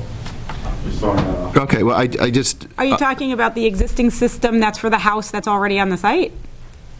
I'm going okay. through what the... Yeah. Well, I think rather than speculate, I'd like to ask the applicant, Yeah, what do you... what is it that you would like waived with respect to Roman numeral 13 of the regs, and we'll consider it. All right, we'll get you an answer. Okay, thank you. Okay. Now we are almost finished. There Right, are okay, only but two left, if you I can mean, believe it. You guys deserve an award for having Right, sat but through this. I note, though, that we are talking about, well, not including the exhibits, we have about 26 pages of local regs, and they have asked for specific waivers of specific sections, Yeah, so which then- presumes compliance with Right, the they're not- remainder. right. There's no, unless there's a waiver, then it applies. So now we're up to what's categorized as additional waivers, and the first one is March 13th Department of Public Works letter on 5-year moratorium, which provides no street surface openings for any utility connections on Main Street until 2017. And the waiver requested is to allow for a street opening per the requirements of the final construction plans.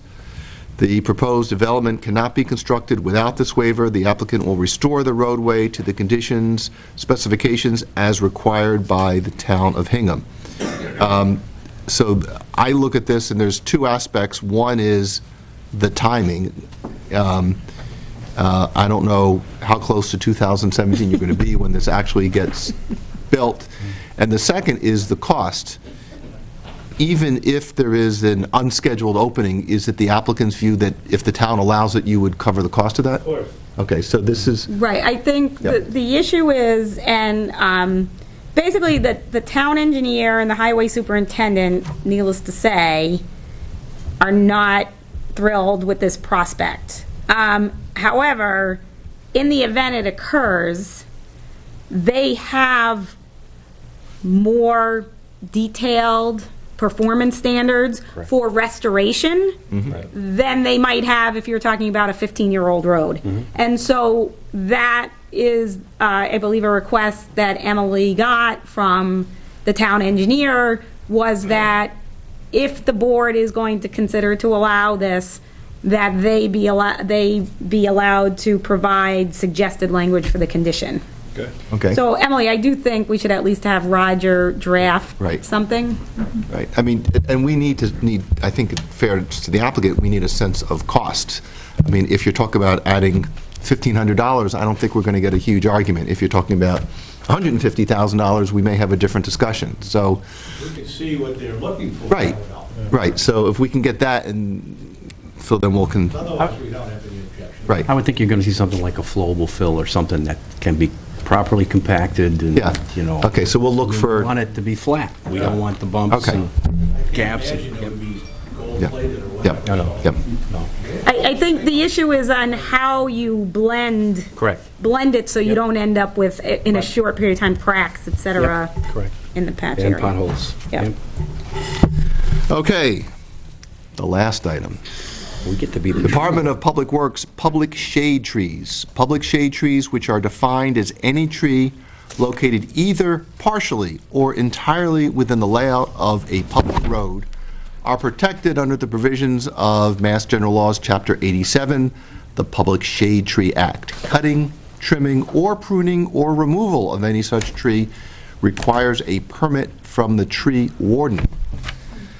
The waiver requested by the applicant is to allow the zoning board to act in place of the tree warden. The project will be constructed in conformance with the plan set approved by the Zoning Board of Appeals, with tree removal being pursued only to comply with the site-related requirements identified by both traffic and engineering peer review. The applicant notes, consistent with Chapter 40B regulations, that their waiver request is consistent with Chapter 40B regulations. Moreover, the zoning board is more informed relative to the specifics of the proposed development and the construction requirements that have been identified. We talked about the number of trees earlier this evening. I'm trying to remember. Was it 3? 3? Yeah. Okay. And those are trees above a certain size? A certain size, a certain Do we have the diameter at diameter breast on the height? trees? You know what the size The is? caliper Yeah. will endeavor to provide the caliper. I just I wonder if think it's that's how we relevant. measured them. I think the caliper is relevant. Yeah, because I think that's there what is a a- shade tree has to be above There a is a certain state size. statute, it's not referenced, oh yeah, here. is. Mass General Laws, Chapter 87. So everything related to shade trees Yep. is within the statute. So there's no separate local regulations that govern the shade tree. The entire procedure. State law. What the authority of the shade tree, of the tree warden is, and when the tree warden needs the approval of the Board of Selectmen, or people can object to the Board of Selectmen. Right. The process is someone apply, well, the tree warden has the ability of his own volition to say this tree is unhealthy or causes obstruction to safety, et cetera, so I'm going to take it down. Then people can object. Now, if people object to the tree warden acting of his own, then it would go to the Board of Selectmen. They can't act without the Board of Selectmen's approval. The alternative, because the Act states no one, and the law is no one can remove a tree except the tree warden. And that is why you have to go to the tree warden. If someone else wishes to do it, again, there's a public hearing, and if there are objections, Right. again, it can get deferred up to the Board of Selectmen. The only cases we're aware of on the Shade Tree Act go back to the 1930s. They're not too helpful. There are no 40B cases that I could locate that speak to the Shade Tree Act specifically. There are two things. There are a couple of cases regarding scenic roads, which is also a state statute. That's a designation that's made by the town, et cetera. And then if you alter the streetscape, stone walls, trees, et cetera, it's a planning board hearing. And then there is, unrelated to the existing shade trees, there's discussion of street trees that might be required, say, under subdivision rules and regs. Right.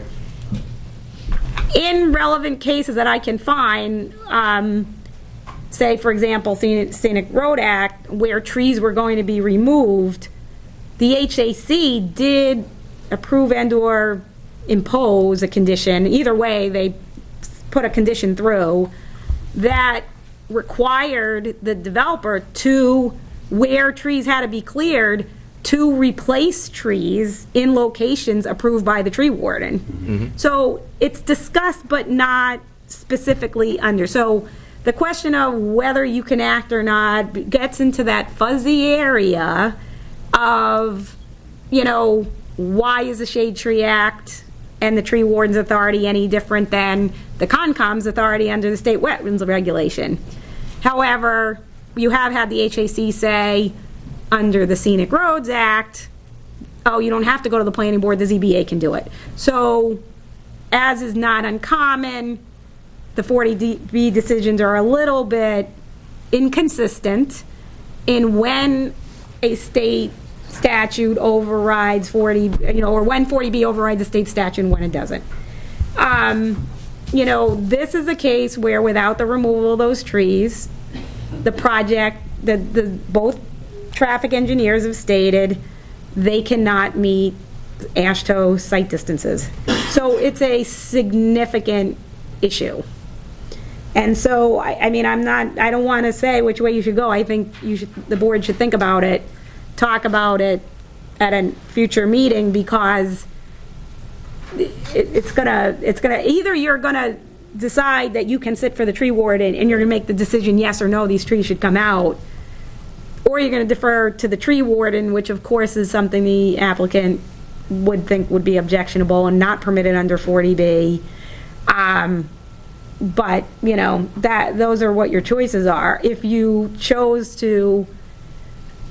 determine that you had the authority to act as tree wardens, then you would think about potential conditions to that and whether other trees could be replaced in areas that don't affect site distances, that could mitigate impacts, and those are all the things you'd have to think about. But, a lot of words to say there's no clear legal answer on the Shade Tree Act. Are there state standards that the shade tree warden, that the tree warden would apply? Yes, and I printed out the Shade Tree Act. I'm looking through it here. We do need to know the size. Yeah, you do need to know caliper. But are those the requirements imposed by state law or by local? It's all state. There's Okay, no so- local right, reg. So the analogy, to me, it sounds very much like wetlands, where there's a state law where the Concom has to do certain things, and then the town can adopt a local bylaw to empower the Concom to do other things. And so the Conservation Commission acts in a dual capacity. In the 40B context, they are stripped of their local capacity, but they still are applying the state standards and are the only board that are allowed to enforce the state wetlands bylaw. So that analogy seems pretty close to me, and I'm not seeing why we should deviate from that.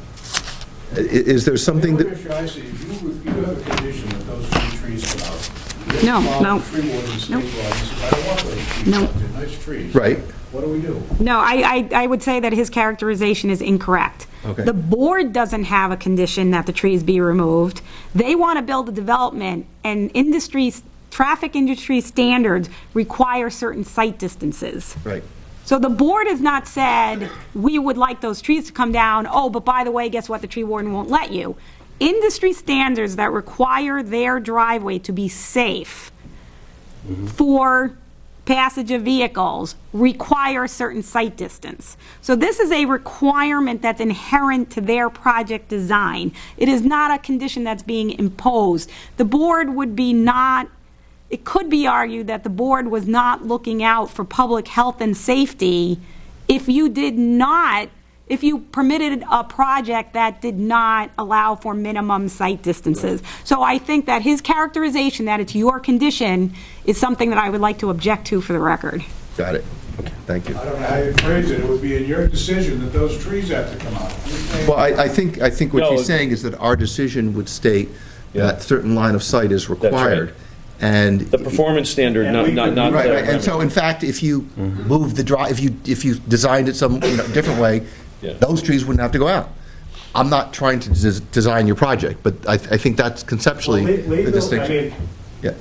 Council has made an articulate legal argument. Practically speaking, we all know the fallout from this decision, because if you were the tree warden, make the determination that those three trees are not to be removed, we have no other options, as you know, but to pursue it legally. We're in violation of our purpose. So it's kind of like, it's just, and let's be honest too, practically speaking, no one cares about those three trees. They see it as a way, if we offer to replant 10 trees, all right, I overstated, if we offer to replant 10 trees at the same or greater caliper, would that be better for the town of Hingham? Right. But because it's a way to potentially stop the development, people are literal, no pun intended, grabbing onto those trees? No, well, you know what, I would like to object to that characterization as well. None of the abutters, the public, have objected to these trees. There's been a review by 2 traffic engineers, theirs and the town's, that have stated you don't meet site distances, you could meet it if these trees were gone. That led to a comment from the tree warden, who is the director of the DPW, and is the appointed tree warden in the town of Hingham, to say, I'm the tree warden, I get to say whether or not those trees come down. Right. That was not anyone articulating, if we don't let those trees come down, that's a way to stop the project. So I think, I object to the characterization for the record that that's what it is.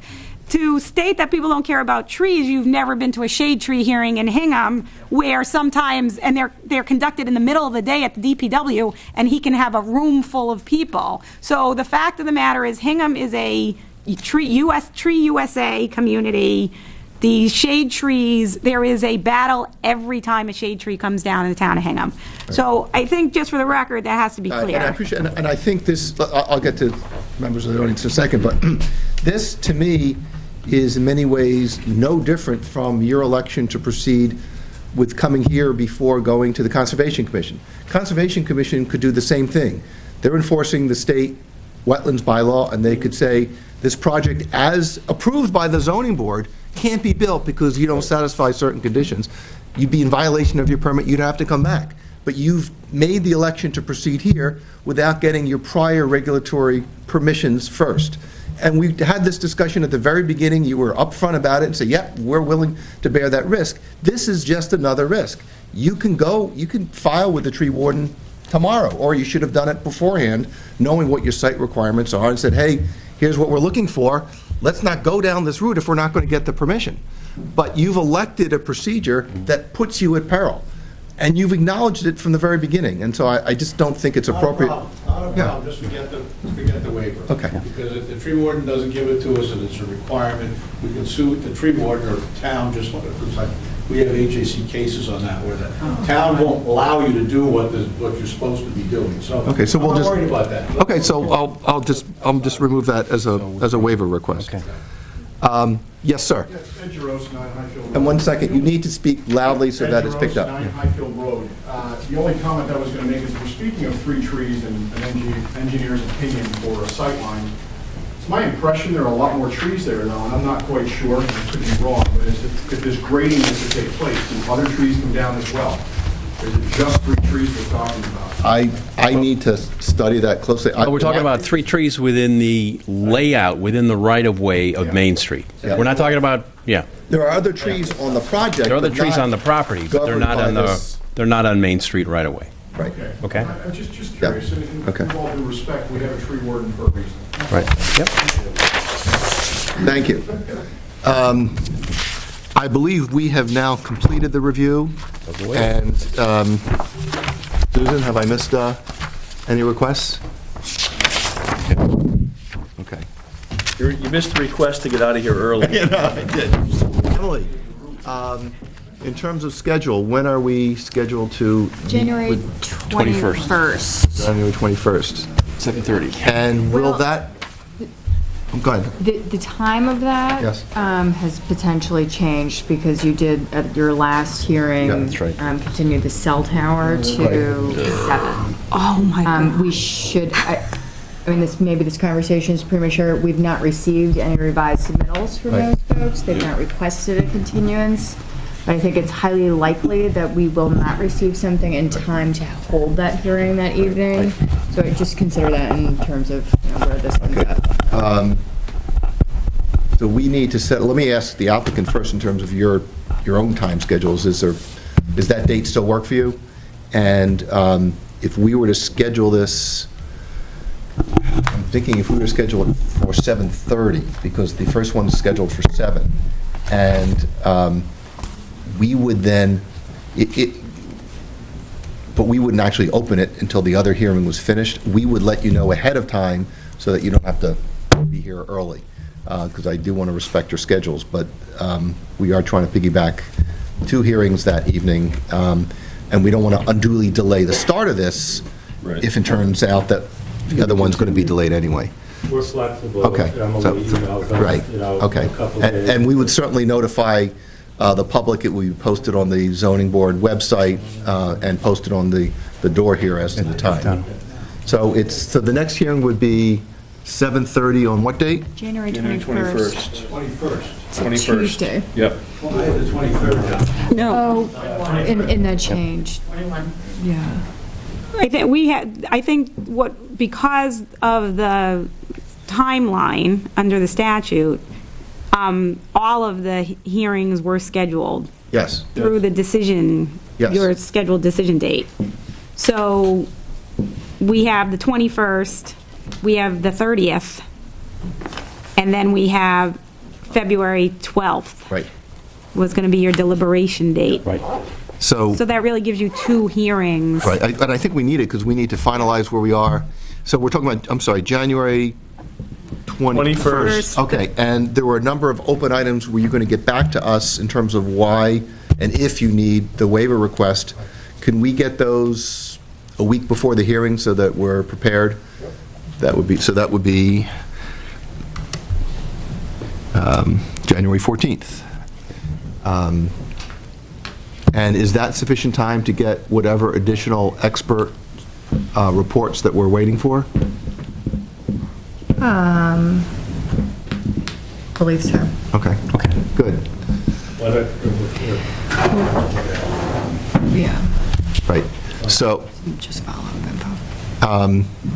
we have heard from a number of members of the public. If there's someone else who would like to comment, it is 10 of 11.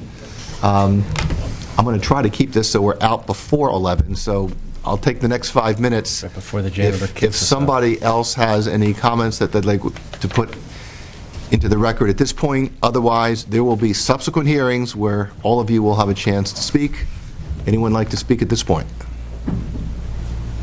So with that, I accept the motion to continue this until the 21st at 7:30. Second. All in favor? Aye.